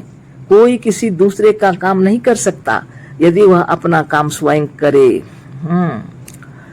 किस्सा है कि एक भक्त सिपाही अपने काम पर नहीं गया तो उसके बदले भगवान उसकी जगह पर काम करते थे और पहरा देते थे। ये सब किस्सा बताते हैं लोग, पर भक्तों के इस झूठे किस्से पर किसी को विश्वास नहीं है। सब राम को छोड़कर कारखानों और मिलों का भोंपा बजते ही अपने अपने काम पर सवेरे ही सवेरे चले जाते हैं। क्लर्क, बाबू, महाजन और व्यापारी सब अपने अपने काम पर चले जा रहे हैं। एक आध दिन बैठकर भक्त लोगों ने परीक्षा कर ली है। जब उनका काम भगवान ने नहीं किया तो विवश होकर स्वयं कर रहे हैं, है ना। आगे पढ़ते हैं। अपने ही पढ़ने से विद्या आती है, अपने ही व्यायाम करने से मनुष्य पहलवान होता है। जो कुछ होता है आपके ही कर्मों का फल है। ये भी सबको मालूम हो रहा है ना। अपनी ही कमाई जब दी जाती है, स्वयं जब निगरानी करते हैं, तब कहीं मजदूर लोग भी हमारे कारखाने में काम करते हैं। जब तक कमाई नहीं देंगे वो कौन काम करेगा? हाँ, और उनकी निगरानी आप ठीक से नहीं करेंगे तो ठीक से काम भी नहीं होगा। भगवान के भरोसे कौन सा काम हुआ है? कारखाना भी जो खुला है अपनी ही कमाई, परिश्रम और बुद्धि लगाने से खुला है। कारखाना भी जो खुला है अपनी कमाई से, और बुद्धि और परिश्रम के मने बल पर कार्य हो रहा है। कोई किसी दूसरे के लिए कुछ नहीं कर सकता यदि हम स्वयं कुछ न करें। कोई किसी दूसरे के कुछ नहीं कर सकता यदि हम स्वयं न करें। यही प्रत्यक्ष देखने में आ रहा है, यही सत्य भी है, यही कारण भी है। यही भूत प्रेत देवी देवता और ईश्वर पर पूर्ण विश्वास नहीं होता है, और पूर्ण विश्वास न होने से मन इधर उधर दौड़ा करता है। असत्य पर मन नहीं टिक सकता, है ना। ये तो पहले से ही बहुत समझाए हैं सदगुरुदेव, है ना। कितनी बड़ी बात है, आप सोचिए। उद्धरेदात्मानात्मानम गीता में लिखा हुआ है।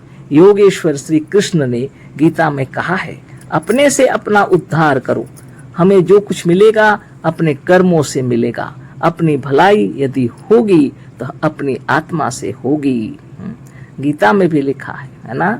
अपने से अपना उद्धार करो। हाँ, उद्धरेदात्मानात्मानम। योगेश्वर कृष्ण बता रहे हैं, यानी अपनी भलाई चाहते हो तो अपना उद्धार अपने से करो। अपने कर्मों का ही फल मिलेगा, है ना। हमें जो कुछ मिलेगा अपने कर्मों से मिलेगा। अपनी भलाई यदि होगी तो अपनी आत्मा से होगी, है ना। अपनी भलाई यदि होगी तो अपनी आत्मा से होगी। यही प्रत्यक्ष है, यही सत्य है ना। और सब प्राणियों का प्राकृतिक अनुभव भी यही है। अतः यदि मन एकाग्र होगा तो आत्मा को पाकर ही एकाग्र होगा। मन यदि किसी पर पूर्ण विश्वास करेगा तो अपनी आत्मा ही का करेगा। और कोई दूसरे पर विश्वास करे ना करे। अपने मन पर सभी विश्वास करते हैं, अपने आप पर सभी विश्वास करते हैं, अपने कर्मों का भरोसा सभी करते हैं, है ना। कोई दूसरे के कर्मों का कैसे भरोसा करेगा? इसलिए मन यदि एकाग्र होगा तो अपने आप में होगा, है ना। मन जो दौड़ रहा है आत्मा को पाकर ही एकाग्र होगा। अगर पूर्ण विश्वास भी करेगा तो अपने ही आप पर करेगा, किसी दूसरे पर कैसे करेगा। पशु पक्षी या किसी प्राणी को आप मारने जाएं तो वह अपने बचने के लिए स्वयं यत्न करेगा। उदाहरण दिए हैं गुरुदेव, पशु पक्षी किसी प्राणी को आप मारने जाएंगे तो बेचारा अपने को बचाने का स्वयं यत्न करता है, राम राम नहीं करने लगेगा। और न किसी के भरोसे पर अपने को छोड़ेगा, जी जान लगा के अपने को बचाने की कोशिश करते हैं लोग, पशु पक्षी। मनुष्य इतना क्रूर है, क्या क्या नहीं करता। बहुत तकलीफ की बात है ना। कहाँ का ईश्वर बचाता है? कुछ नहीं बचाता, झूठी बातें, है ना। कितने पशुओं को मार रहे हैं लोग, हाँ, अपने स्वार्थ के लिए। कहाँ का भगवान? कुछ नहीं कर रहा। बेचारे पशु पक्षी कितने निरीह पशु पक्षी हो जाते हैं। लोग कहते हैं कि ये पक्षियों को भगवान खाने को देते हैं, हाँ, पर एक भी पक्षी भगवान के भरोसे पर नहीं है, और न भगवान का कहीं राशन दफ्तर ही है। सवेरा होते ही वो अपने घोंसले से भोजन की खोज में निकल पड़ते हैं, सब देख रहे हैं। गुरुदेव कह रहे हैं एक भी पक्षी भगवान के भरोसे पर नहीं है, और न भगवान का कहीं राशन दफ्तर ही है। सवेरा होते ही वह अपने घोंसले से भोजन की खोज में निकल पड़ते हैं। संसार का कोई जीव जंतु, पशु और पक्षी ईश्वर को नहीं मानता। वो जानता ही नहीं है, मानेगा क्या, है ना।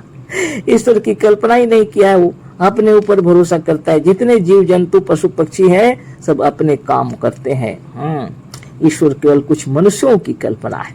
ईश्वर केवल कुछ मनुष्यों की कल्पना है, और पाले हुए पशुओं को सिखा दिया है दंडवत करने, प्रणाम करने, सब तरह का सिखा दिए, भगवान का पूजा करने।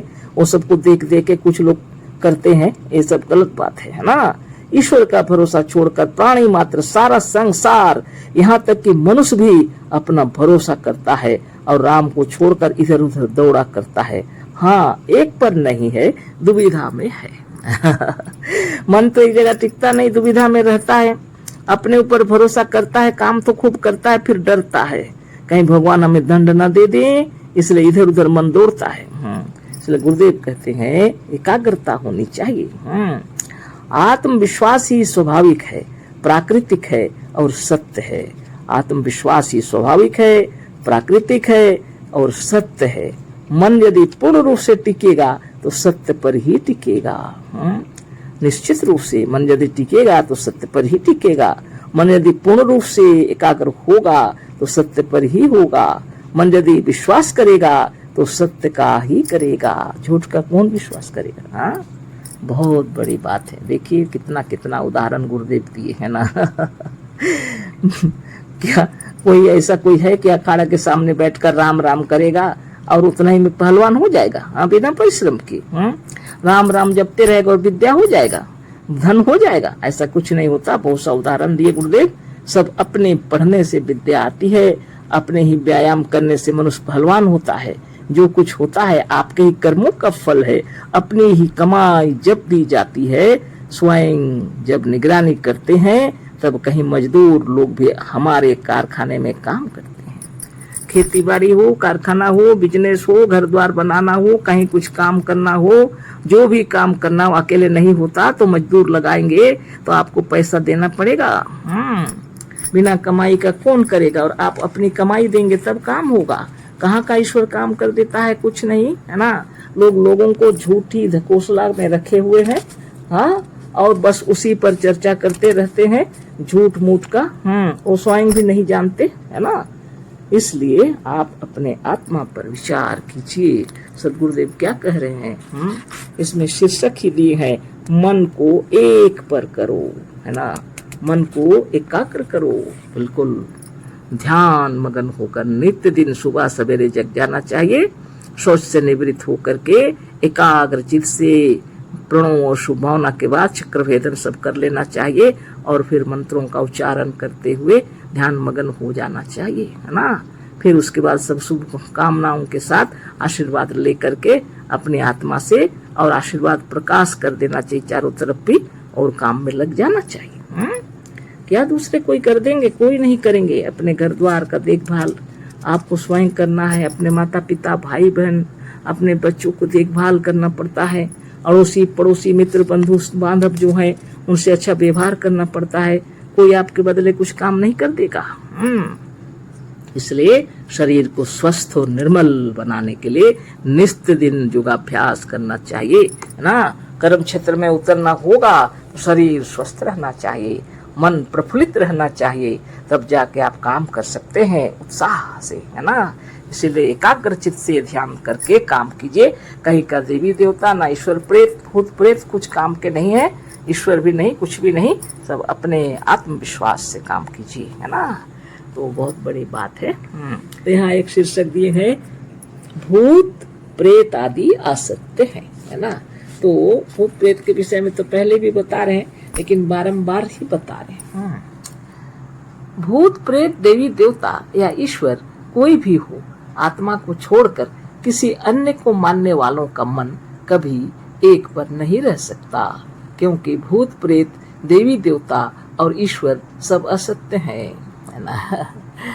तो मन को एक पर करो, इसके ऊपर जो लिखे थे उसी से संबंधित ये भी है, लेकिन यहाँ शीर्षक दे दिए हैं भूत प्रेत आदि असत्य। तो गुरुदेव कह रहे हैं, भूत प्रेत देवी देवता या ईश्वर कोई भी हो, आत्मा को छोड़कर किसी अन्य को मानने वालों का मन कभी एक पर नहीं रह सकता, क्योंकि भूत प्रेत देवी देवता और ईश्वर सब असत्य हैं। तो मन तो असत्य में कभी नहीं टिकेगा। असत्य को पसंद हम कैसे करें?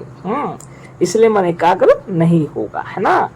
इनकी शक्ति और इनका कार्य कहीं प्रत्यक्ष देखने में नहीं आता।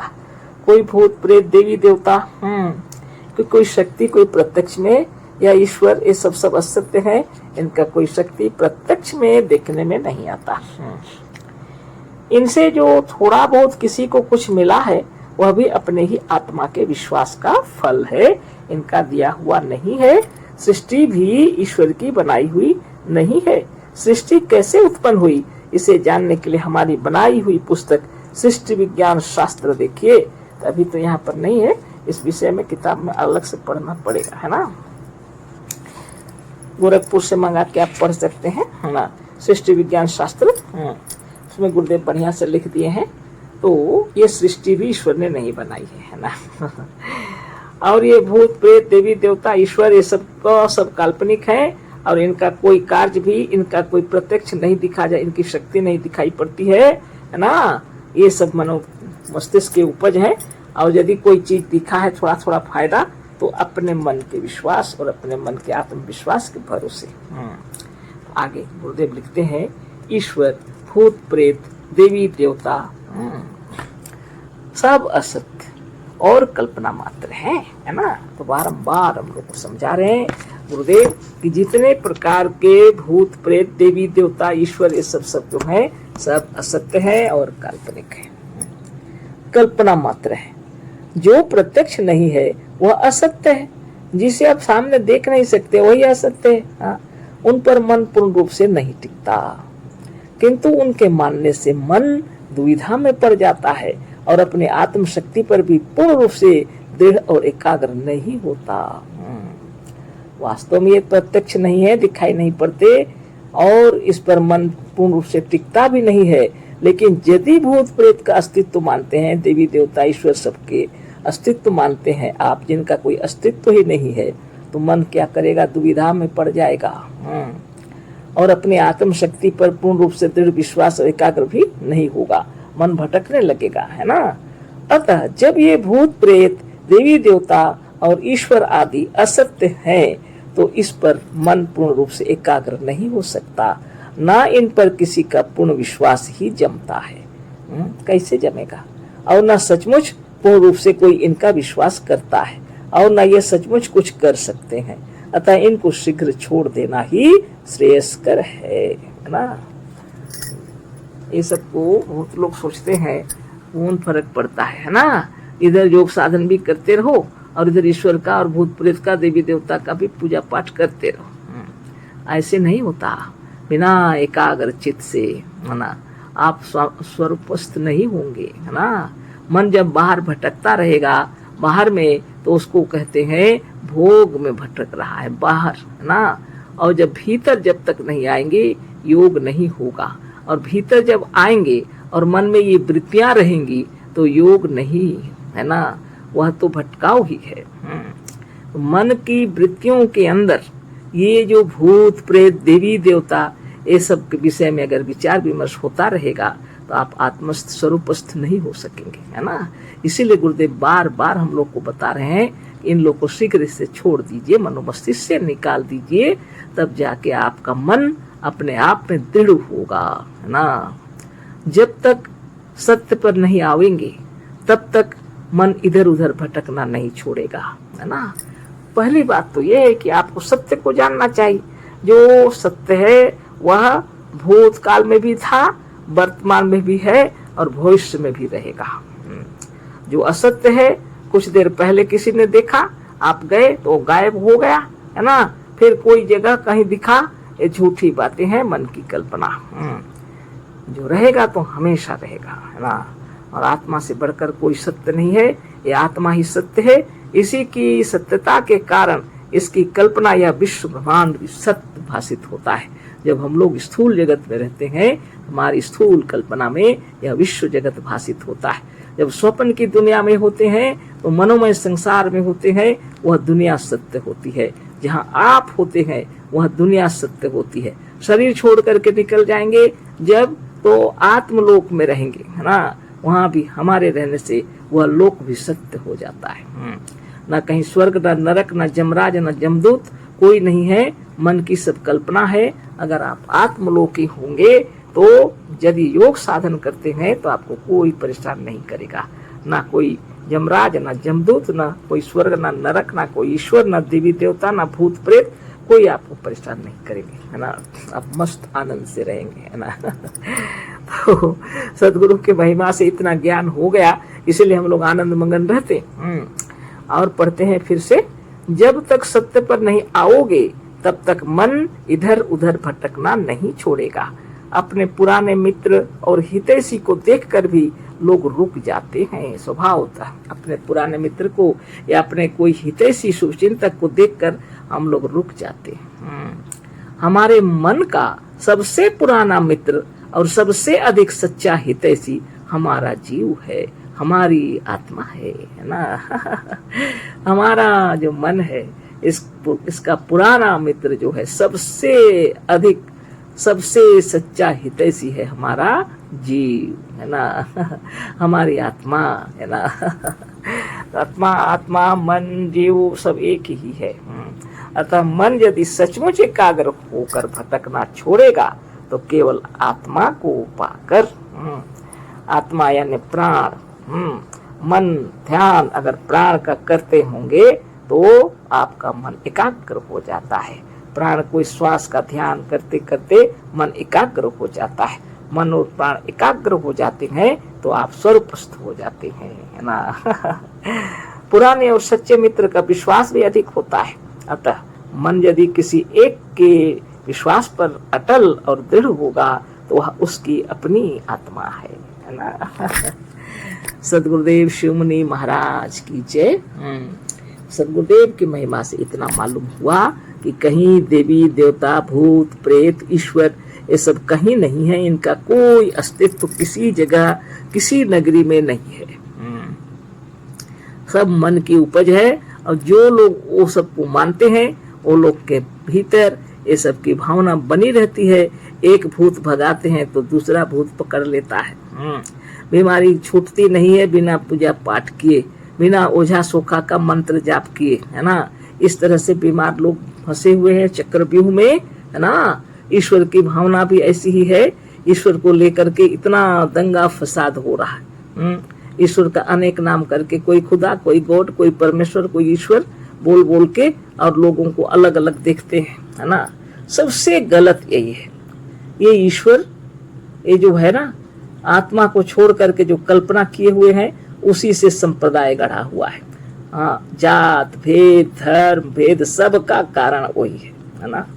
जिस दिन आत्मज्ञान हो जाएगा, जिस दिन आपको आत्मज्ञान हो जाएगा, ब्रह्म ज्ञान उसको बोला जाता है ना। सर्वश्रेष्ठ ज्ञान, है ना। आप ब्रह्म हैं तो सामने वाला भी ब्रह्म ही है इसी को जान लेना चाहिए, इससे बड़ी कोई शक्ति नहीं है। जो जड़ को चेतन करे और चेतन को जड़ करे वह महाशक्ति आप स्वयं है, इसी को भगवान बोला जाता है। और यह शरीर के रोम रोम में वास करते हैं और इस शरीर को रमन कराते हैं, इसलिए इसको भगवान राम बोला जाता है ना। और इस शरीर के भीतर जब रहते हैं तो इतना आकर्षक है, इतना सौंदर्यमान है, इसको कृष्ण भी बोलते हैं। यह भगवान कृष्ण भी आत्मा ही है। और यह राधा स्वामी भी है, क्योंकि जीवन की शक्तियां जो बाहर प्रवाहित हो रही हैं वो जब भीतर की ओर आती हैं, जब ध्यान मगन होने लगते हैं आप, तो राधा बन जा, धारा से राधा बन जाते है ना। और राधा स्वामी आप हैं। यह जब ज्ञान हो जाता है, स्वरूपस्थ हो जाते हैं, समाधिस्थ हो जाते हैं, आप ब्रह्म है साक्षात मालूम हो जाता है ना। संसार में जितने प्रकार के वेद वेदांत की रचना करने वाले ऋषि मुनि थे, बहुत तपस्या करके तपोबल से उन्होंने जो कुछ जाना वही आपके सामने प्रत्यक्ष किए, लेकिन हम लोग उसको नहीं समझ पाए। संस्कृत में लिखा हुआ था, सबको संस्कृत नहीं आती है। लेकिन सदगुरुदेव आए और उस किताबों का भाष्य किए सुंदर तरीके से। इससे भी पहले लोग भाष्य किए हैं, लेकिन वह पक्षपात से रहित नहीं थे, है ना। पक्षपात से भरे हुए थे और ईश्वर को घुसा दिए कहीं ना कहीं और घसीट के लाए ईश्वर को, जबकि वहां कुछ नहीं था, है ना। योगश्चित्त वृत्ति निरोध है, योग चित्त की वृत्तियों को रोकने को कहा जाता है। योग चित्त की वृत्तियां जब स्थिर हो जाएंगी तब क्या होगा, तदा दृष्टु स्वरूपे अवस्थानम, तदा दृष्टु स्वरूपे अवस्थान। दृष्टा साधक जोगी तब उसमें स्वरूप में स्थित हो जाता है। लोग क्या सोचते हैं, साधन करने से ईश्वर दिखेंगे, ईश्वर दिखेंगे, है ना। अरे अपनी आत्मा का दर्शन होता है, सच्चा ज्ञान हो जाता है ना। अहम ब्रह्मास्मि का ज्ञान हो जाता है और सामने वाले को देखकर प्रसन्न हो जाते हैं, यह भी ब्रह्म ही है ना। ब्रह्म छोड़ के और कोई दूसरा नहीं है। यह ज्ञान जिस दिन हो जाएगा आपको, तो संसार के औरों को भी ज्ञान बताने लगेंगे, है ना। जैसे विश्व में शांति हो, जात भेद धर्म भेद सब कुछ अज्ञान है। ऊंच नीच छोटा बड़ा सब अज्ञान है ना। अच्छा से अच्छा स्वस्थ और निरोग रहने के लिए आत्मस्थ होना चाहिए और शरीर का साधन भी करना चाहिए, चक्र भेदन ये सब, है ना। गुरुदेव की कृपा बनी रहे। और यहाँ पर एक और शीर्षक दिया है, यह अंतिम शीर्षक है इस अध्याय का, भाग्य और तकदीर। आज इसी पर चर्चा करेंगे। भूत प्रेत देवी देवता और ईश्वर की तरह लोग तकदीर और भाग्य की बातें भी अधिक किया करते हैं कि सब तकदीर और भाग्य का खेल है। अब सुनाया रहे गुरुदेव हम लोग को, है ना। जिस प्रकार लोग भूत प्रेत देवी देवता और ईश्वर की तरह उनकी बातें विश्वास करते हैं, उसी तरह लोग भाग्य और तकदीर की भी खूब बातें बताया करते हैं। आदि की सब का भी भरोसा करते हैं कुछ लोग, है ना। और कहते भी हैं वो, है ना। देखिए उन्हीं के शब्दों में फिर पढ़ देते हैं, भूत प्रेत देवी देवता और ईश्वर की तरह लोग तकदीर और भाग्य की बातें भी अधिक किया करते हैं कि सब तकदीर और भाग्य का खेल है। आगे पढ़ लेते हैं। भाग्य में होगा तो सब कुछ मिल जाएगा, इस तरह से भाग्य की बातें सब करते हैं, पर संसार में एक भी मनुष्य ऐसा नहीं है जो भाग्य के भरोसे रहता हो। तकदीर और भाग्य भी ईश्वर की तरह काल्पनिक, अदृश्य, अरूप, अगम्य और निराकार है। अतः उस पर भी किसी का विश्वास जमता नहीं है। बहुत तरह की बातें हैं।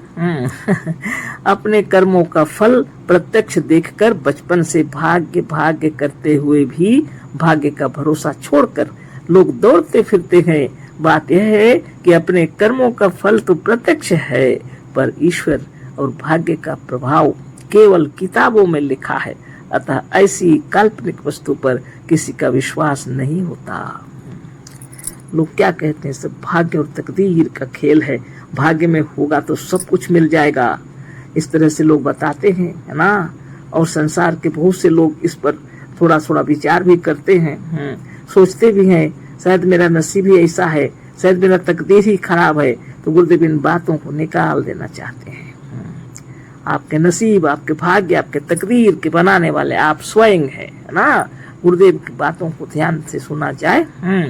गुरुदेव कह रहे हैं इस तरह से भाग्य की बातें सब करते हैं, भाग्य में होगा तो सब कुछ मिल जाएगा। इस तरह से भाग्य की बातें सब करते हैं, पर संसार में एक भी मनुष्य ऐसा नहीं है जो भाग्य के भरोसे रहता। भाग्य के भरोसे में कोई नहीं रहते। हाँ, सब सुनते हैं, तकदीर भाग्य का इस सब का सुनते हैं, राशि बरक देखते हैं, दुनिया भर की बातें, लेकिन भरोसा नहीं। सब मेहनत करते हैं तब जाके आगे बढ़े हैं, सबको मालूम है बिना परिश्रम के दौलत भी नहीं होगा, है ना। तकदीर और भाग्य भी ईश्वर की तरह काल्पनिक, अदृश्य, अरूप, अगम्य और निराकार है, अतः उस पर भी किसी का विश्वास जमता नहीं है। अपने कर्मों का फल प्रत्यक्ष देखकर बचपन से भाग्य भाग्य करते हुए भी भाग्य का भरोसा छोड़कर लोग दौड़ते फिरते हैं, है ना। बात यह है कि अपने कर्मों का फल तो प्रत्यक्ष है, पर ईश्वर और भाग्य प्रभाव केवल किताबों में लिखा है। सब किताबों में लिखा रहता है, इसका कोई भी प्रत्यक्ष में दिखाई नहीं पड़ता। बाई चांस कभी किसी का कुछ बात अगर किसी से फिट कर गया तो बस वो तो अंधविश्वास में ही पड़े रह जाता है। अतः ऐसी काल्पनिक वस्तु पर किसी का विश्वास नहीं होता। आगे पढ़ते हैं।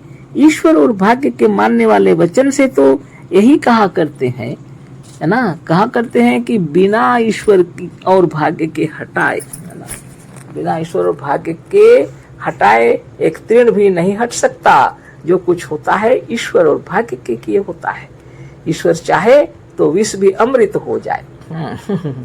आरोग्य, आयु, धन, यौवन, मुक्ति और यश आदि ईश्वर देगा तो मिलेगा। रोगी कहता है कि रोगों को काटने वाला ईश्वर है, पर लोग इसे केवल वचन से कहते हैं, और यदि कोई इसके विरुद्ध कहे तो उससे लड़ने और विवाद करने के लिए तैयार हो जाते हैं, पर स्वयं ईश्वर पर भरोसा नहीं रखते।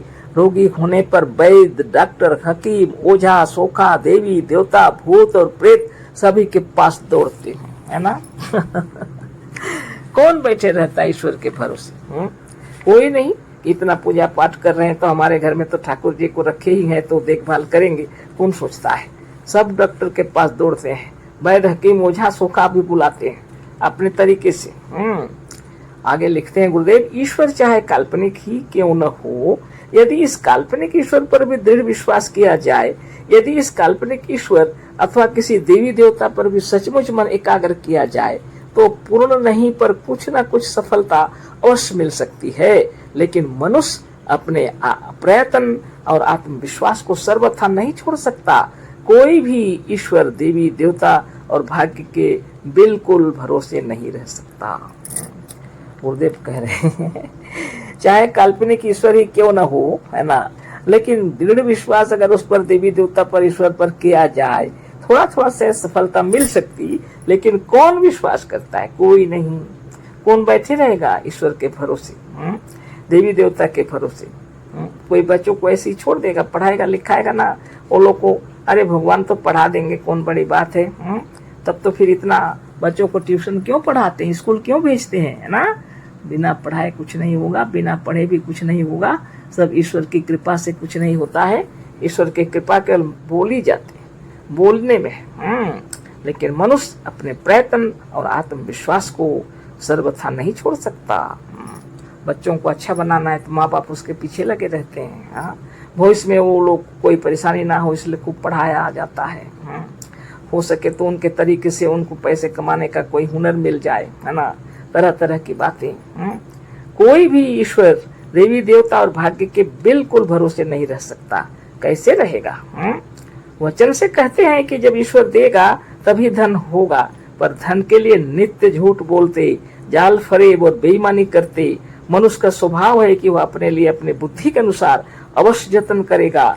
वह सर्वथा भाग्य और ईश्वर के भरोसे नहीं रह सकता। अतः आत्मा को छोड़कर जो किसी भूत, प्रेत, देवी देवता और ईश्वर को मानता है उसका मन कभी एकाग्र नहीं रह सकता, है ना। और मन जब तक एकाग्र नहीं होगा, केंद्रित नहीं होगा, जब तक दृढ़ विश्वास नहीं होगा, तब तक मनुष्य किसी कार्य में पूर्ण रीति से सफल नहीं हो सकता। बहुत बड़ी बातें हैं। साधारण रोटी बनाने के समय भी आपको एकाग्र होकर के करना पड़ता है ना। साधारणतः उसमें भी अगर चित्त इधर उधर हो गया तो भी गड़बड़ होगा। रसोई का सारा काम ध्यान लगा के करना पड़ता है। बहुत सारे ऐसे जगत में जितने काम है वे ध्यान में बिगड़ जाएंगे सब, है ना। इसीलिए ये बहुत जरूरी है, दृढ़ विश्वास होना चाहिए, अपने आप पर केंद्रित होकर कोई भी काम करना चाहिए। जब तक दृढ़ विश्वास नहीं होगा तब तक मनुष्य किसी कार्य में पूर्ण रीति से सफल नहीं हो सकता। जिन्हें जनता महात्मा कहती है, जो अनेक ग्रंथों के लेखक हैं, विद्वान हैं, वही भी आत्मविश्वास, स्वावलंबन और आत्मबल की महत्ता मानते हुए भी नित्य ईश्वर के सामने हाथ जोड़ते हैं। हे ईश्वर, बिना तुम्हारी कृपा के हम निरोग, सुखी, बलवान, स्वतंत्र और मुक्त नहीं हो सकते। ये महात्मा कहते हैं कि स्वाभिमान बहुत बड़ी वस्तु है, किसी से भीख ना मांगो, आत्मा को नीचे ना गिराओ, पर स्वयं नित्य ईश्वर से भीख मांगते हैं। कहते हैं कि किसी के सामने सिर ना झुकाओ, इससे आत्मा व जीव निर्बल हो जाता है, पर स्वयं ईश्वर के सामने सिर झुकाते रहते हैं। इनकी बातें फिर कौन सुनेगा? ये खुद कर्म करते हैं दूसरा, बोलते हैं दूसरा, किताबों में लिखते हैं दूसरा, लेकिन ईश्वर के सामने हाथ पसारते रहते हैं। इससे आत्मबल, मनोबल, ज्ञान बल, योग बल कैसे बढ़ेगा? किसी को आत्मविश्वास कैसे होगा? इसलिए गुरुदेव कहते हैं, जिनको लोग महात्मा और विद्वान कह रहे हैं, वो भी ईश्वर के सामने इस तरह से कहते हैं कि हे ईश्वर, बिना तुम्हारी कृपा के हम निरोग, सुखी, बलवान, स्वतंत्र और मुक्त नहीं हो सकते। तो फिर कैसे उनकी किताबों को पढ़ के आपका आत्मबल बढ़ेगा? तो फिर आप भी वही करेंगे ना। इसलिए सदगुरुदेव की किताबों को पढ़िए, नित्य योगाभ्यास कीजिए, तो आपको मालूम होगा, है ना। कहते हैं कि स्वतंत्रता, स्वावलंबन और स्वराज सबसे बड़ी चीज है, पर नित्य प्रार्थना करते हैं, ऐ हमारे बाप जो आसमान पर है, तेरी बादशाहत आवे। अब बताइए, यह ईसाइयों की प्रार्थना में से लिया गया है। दूसरे मजहब के लोग इसी को दूसरे प्रकार से कहते हैं। महात्मा लोग कहते हैं कि किसी की अधीनता स्वीकार मत करो। तुम्हारी आत्मा बहुत बड़ी चीज है, स्वराज और स्वाधीनता के बिना पूर्ण सुखी नहीं मिल सकता, है ना, पूर्ण सुख नहीं मिल सकता। पर नित्य स्वयं कहते हैं कि हे ईश्वर, हम तुम्हारे गुलाम हैं, दास हैं, सेवक हैं, हम तुम्हारे अधीन हैं। बड़े बड़े लेखक सभी लिखते हैं कि आत्मबल बहुत बड़ा बल है, इसे कभी ना भूलो। लिखते हैं कि आत्मविश्वास, आत्मनिर्भरता और स्वावलंबन बिना आत्मबल नहीं बढ़ सकता और ना हम सफलता को प्राप्त कर सकते हैं। पर यही लेखक उसी अपनी पुस्तक में आगे चलकर अपनी इस बात को भूल जाते हैं और कहते हैं कि ईश्वर का भरोसा करो, तुम्हारा सब काम ठीक हो जाएगा। मतलब यह है, मजहब और मजहबी किताबों ने मनुष्य के दिमाग को नरक बना रखा है। मजहबी लोग एक पर नहीं रहते। यही कारण है कि लोग रोगी, निर्बल, असफल होकर दुख उठा रहे हैं, क्योंकि अपने ऊपर भरोसा नहीं है ना। इसलिए गुरुदेव बता रहे हैं। तो यहाँ तो क्या करें, इसको पढ़ के कंप्लीट कर देते हैं, है ना, वही ठीक रहेगा। इसको क्या समझना है तो सब लिखा ही हुआ है। मनोबल का भी प्रयोग करेंगे, इच्छा शक्ति की भी परीक्षा लेंगे, आत्मबल को भी काम में लाएंगे, ईश्वर से भी प्रार्थना करेंगे, डॉक्टर भी बुलाएंगे, औषधि भी खाएंगे, जल चिकित्सा भी करेंगे, प्राकृतिक चिकित्सा की ओर भी मन ले जाएंगे, हवन भी करेंगे, देवी देवता की मन्नत भी मानेंगे, मैस्मरिज्म की भी शरण लेंगे और ओझा, सोखा, ज्योतिषी सबको बुलावेंगे, पर पूर्ण विश्वास किसी पर नहीं रखेंगे। वचन मात्र से ईश्वर पर विश्वास करते बहुतों को देखा है, पर वास्तव में किसी में ईश्वर पर पूर्ण विश्वास नहीं है। करोड़ों में कहीं एक होंगे जो भूत प्रेत, देवी देवता, डॉक्टर, वैद्य, ओझा, सोखा, पंडा, पुजारी सबको छोड़कर एक ईश्वर का विश्वास करते होंगे। पर ऐसे लोग भी जो सबको छोड़ चुके हैं, वह भी अपने आत्मा को नहीं छोड़ सकते। थोड़ा बहुत आत्मविश्वास, आत्मनिर्भरता और आत्मावलंबन सब में रहता है। यह मनुष्य का स्वभाव है, पर किसी भी ईश्वर भक्त का मन एकाग्र नहीं है, बिल्कुल एक ईश्वर पर नहीं है, बिल्कुल नहीं, है ना। जरा सा बालक का तबीयत खराब हो जाए तो डॉक्टर के पास दौड़ते ही है ना, नहीं, चाहे वो कितना बड़ा मौलवी हो, पंडित हो, पुजारी हो, है ना। आगे हम पढ़ते हैं, चाहे भक्त लोग मुंह से न कहें, पर प्राणी मात्र जो कुछ करता है अपने आत्मा के लिए करता है। प्राणी मात्र की यह प्रकृति है कि आत्म प्रयत्न, आत्मनिर्भरता और आत्मविश्वास का सर्वथा त्याग नहीं कर सकता। कोई पूर्ण रूप से ईश्वर के भरोसे, देवी देवता के भरोसे, भूत प्रेत के भरोसे व दैव, भाग्य और तकदीर के भरोसे नहीं रह सकता। पर पूर्ण रूप से आत्मज्ञान हो जाने पर मनुष्य का चित्त अपनी आत्मा पर अवश्य एकाग्र हो जाता है और तब वह अपने ही कर्मों तथा अपनी ही आत्मा का भरोसा करता है। मुनि समाज के सच्चे आत्मज्ञानी पुरुष अपने आत्मबल, मनोबल और इच्छा शक्ति पर दृढ़ निश्चय दृढ़ रहते हैं। बहुत से भाग्य और ईश्वर के मानने वाले कहते हैं कि भाग्य भी अपना ही कर्म है, ईश्वर भी अपनी ही आत्मा है। यदि यह बात है तो ऐसा भाग्य और ईश्वर से हमारा कोई विरोध नहीं है। धन्य धन्य सदगुरुदेव शिवमुनि महाराज की जय, सदगुरुदेव शिवमुनि महाराज की जय, है ना। बहुत से भाग्य और ईश्वर के मानने वाले क्या कहते हैं, लिखे कि भाग्य भी अपना ही कर्म है, ईश्वर भी अपनी ही आत्मा है। यदि ऐसी बात है तो गुरुदेव कह रहे हैं उसमें मेरा कोई विरोध नहीं है ना। निश्चित रूप से, है ना। पर इस पर दृढ़ रहना चाहिए, केवल वचन से काम नहीं चलेगा। हमने देखा है कि अहम ब्रह्मास्मि वचन से कहने वाले वेदांती एक छींक से भी कांप उठते हैं। भद्रा सुनते ही उनका कलेजा दहल उठता है। जड़ मूर्ति और मिट्टी के ढूहों को देखकर उनका सिर झुक जाता है। शनिचर, मंगल और प्रेत की शांति के लिए रोज माला फेरते हैं और रोज ठाकुर जी की पूजा करते हैं। अहम ब्रह्मास्मि पर दृढ़ता तब आवेगी जब आप शकुन, अपशकुन, साहित्य, भद्रा, भूत, प्रेत, देवी देवता और ईश्वर को छोड़कर आत्मस्थ, स्वस्थ और स्वरूपस्थ हो जाएंगे ना। सबको छोड़ने के लिए आपको एकाग्र होने के लिए नित्य योगाभ्यास करना पड़ेगा और नहीं तो इसी तरफ चक्रव्यूह में फंसे होंगे, है ना। आगे थोड़ा सा इसको पढ़ देते हैं। पर एक पर रहने से मन एकाग्र रहेगा, एक पर रहने से विश्वास दृढ़ होगा। यदि तुम एक पर रहना चाहते हो तो वह एक अपनी आत्मा ही है जिस पर प्राकृतिक रूप से एकाग्र और दृढ़ रहा जा सकता है। अपनी आत्मा से बढ़कर अपना हितैषी दूसरा कोई नहीं हो सकता। हम स्वयं अपनी बुराई अपने जानते में नहीं कर सकते।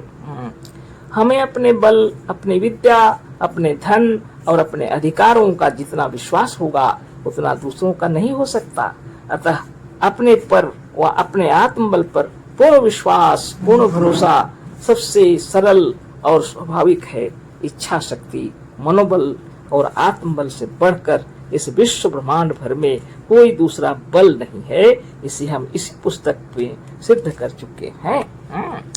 अतः इस तरह से हमारे इन लेखों और पुस्तकों को पढ़कर जो अपनी आत्मा के इस अपार, अनंत और असीम बल से परिचित हो जाएगा वह अवश्य सबको छोड़कर आत्मविश्वास, आत्मनिर्भरता, स्वावलंबन और आत्मज्ञान पर दृढ़ होते हुए अपने स्वरूप को प्राप्त कर जीवन मुक्त हो जाएगा। ऐसा मनुष्य यहाँ वहाँ जहाँ रहेगा आनंद स्वरूप और मुक्त होकर रहेगा। ऐसा मनुष्य यहाँ वहाँ जहाँ भी रहेगा, मतलब, है ना, आनंद स्वरूप रहेगा। मुनि समाज के इस सत्य, निष्पक्ष और स्वतंत्र ज्ञान के अनुसार अपने सच्चे स्वरूप का ज्ञान प्राप्त कर कभी अपने सच्चे स्वरूप से विचलित ना होना ही सच्चा योग पद और सच्ची समाधि है ना। अपने स्वरूप से कभी विचलित नहीं होने के लिए गुरुदेव कह रहे हैं, है ना। योगी लोग, साधक लोग हमेशा अपने स्वरूपस्थ रहते हैं, है ना। तो यह ये वाला अध्याय पूरा हो गया है। किताब पूरी नहीं हुई है लेकिन अध्याय पूरा हो गया और आगे फिर कल चर्चा होगी। अशेष धन्यवाद, कोटिशः नमन, सप्रेम जय जीव। सदगुरुदेव शिवमुनि महाराज की जय।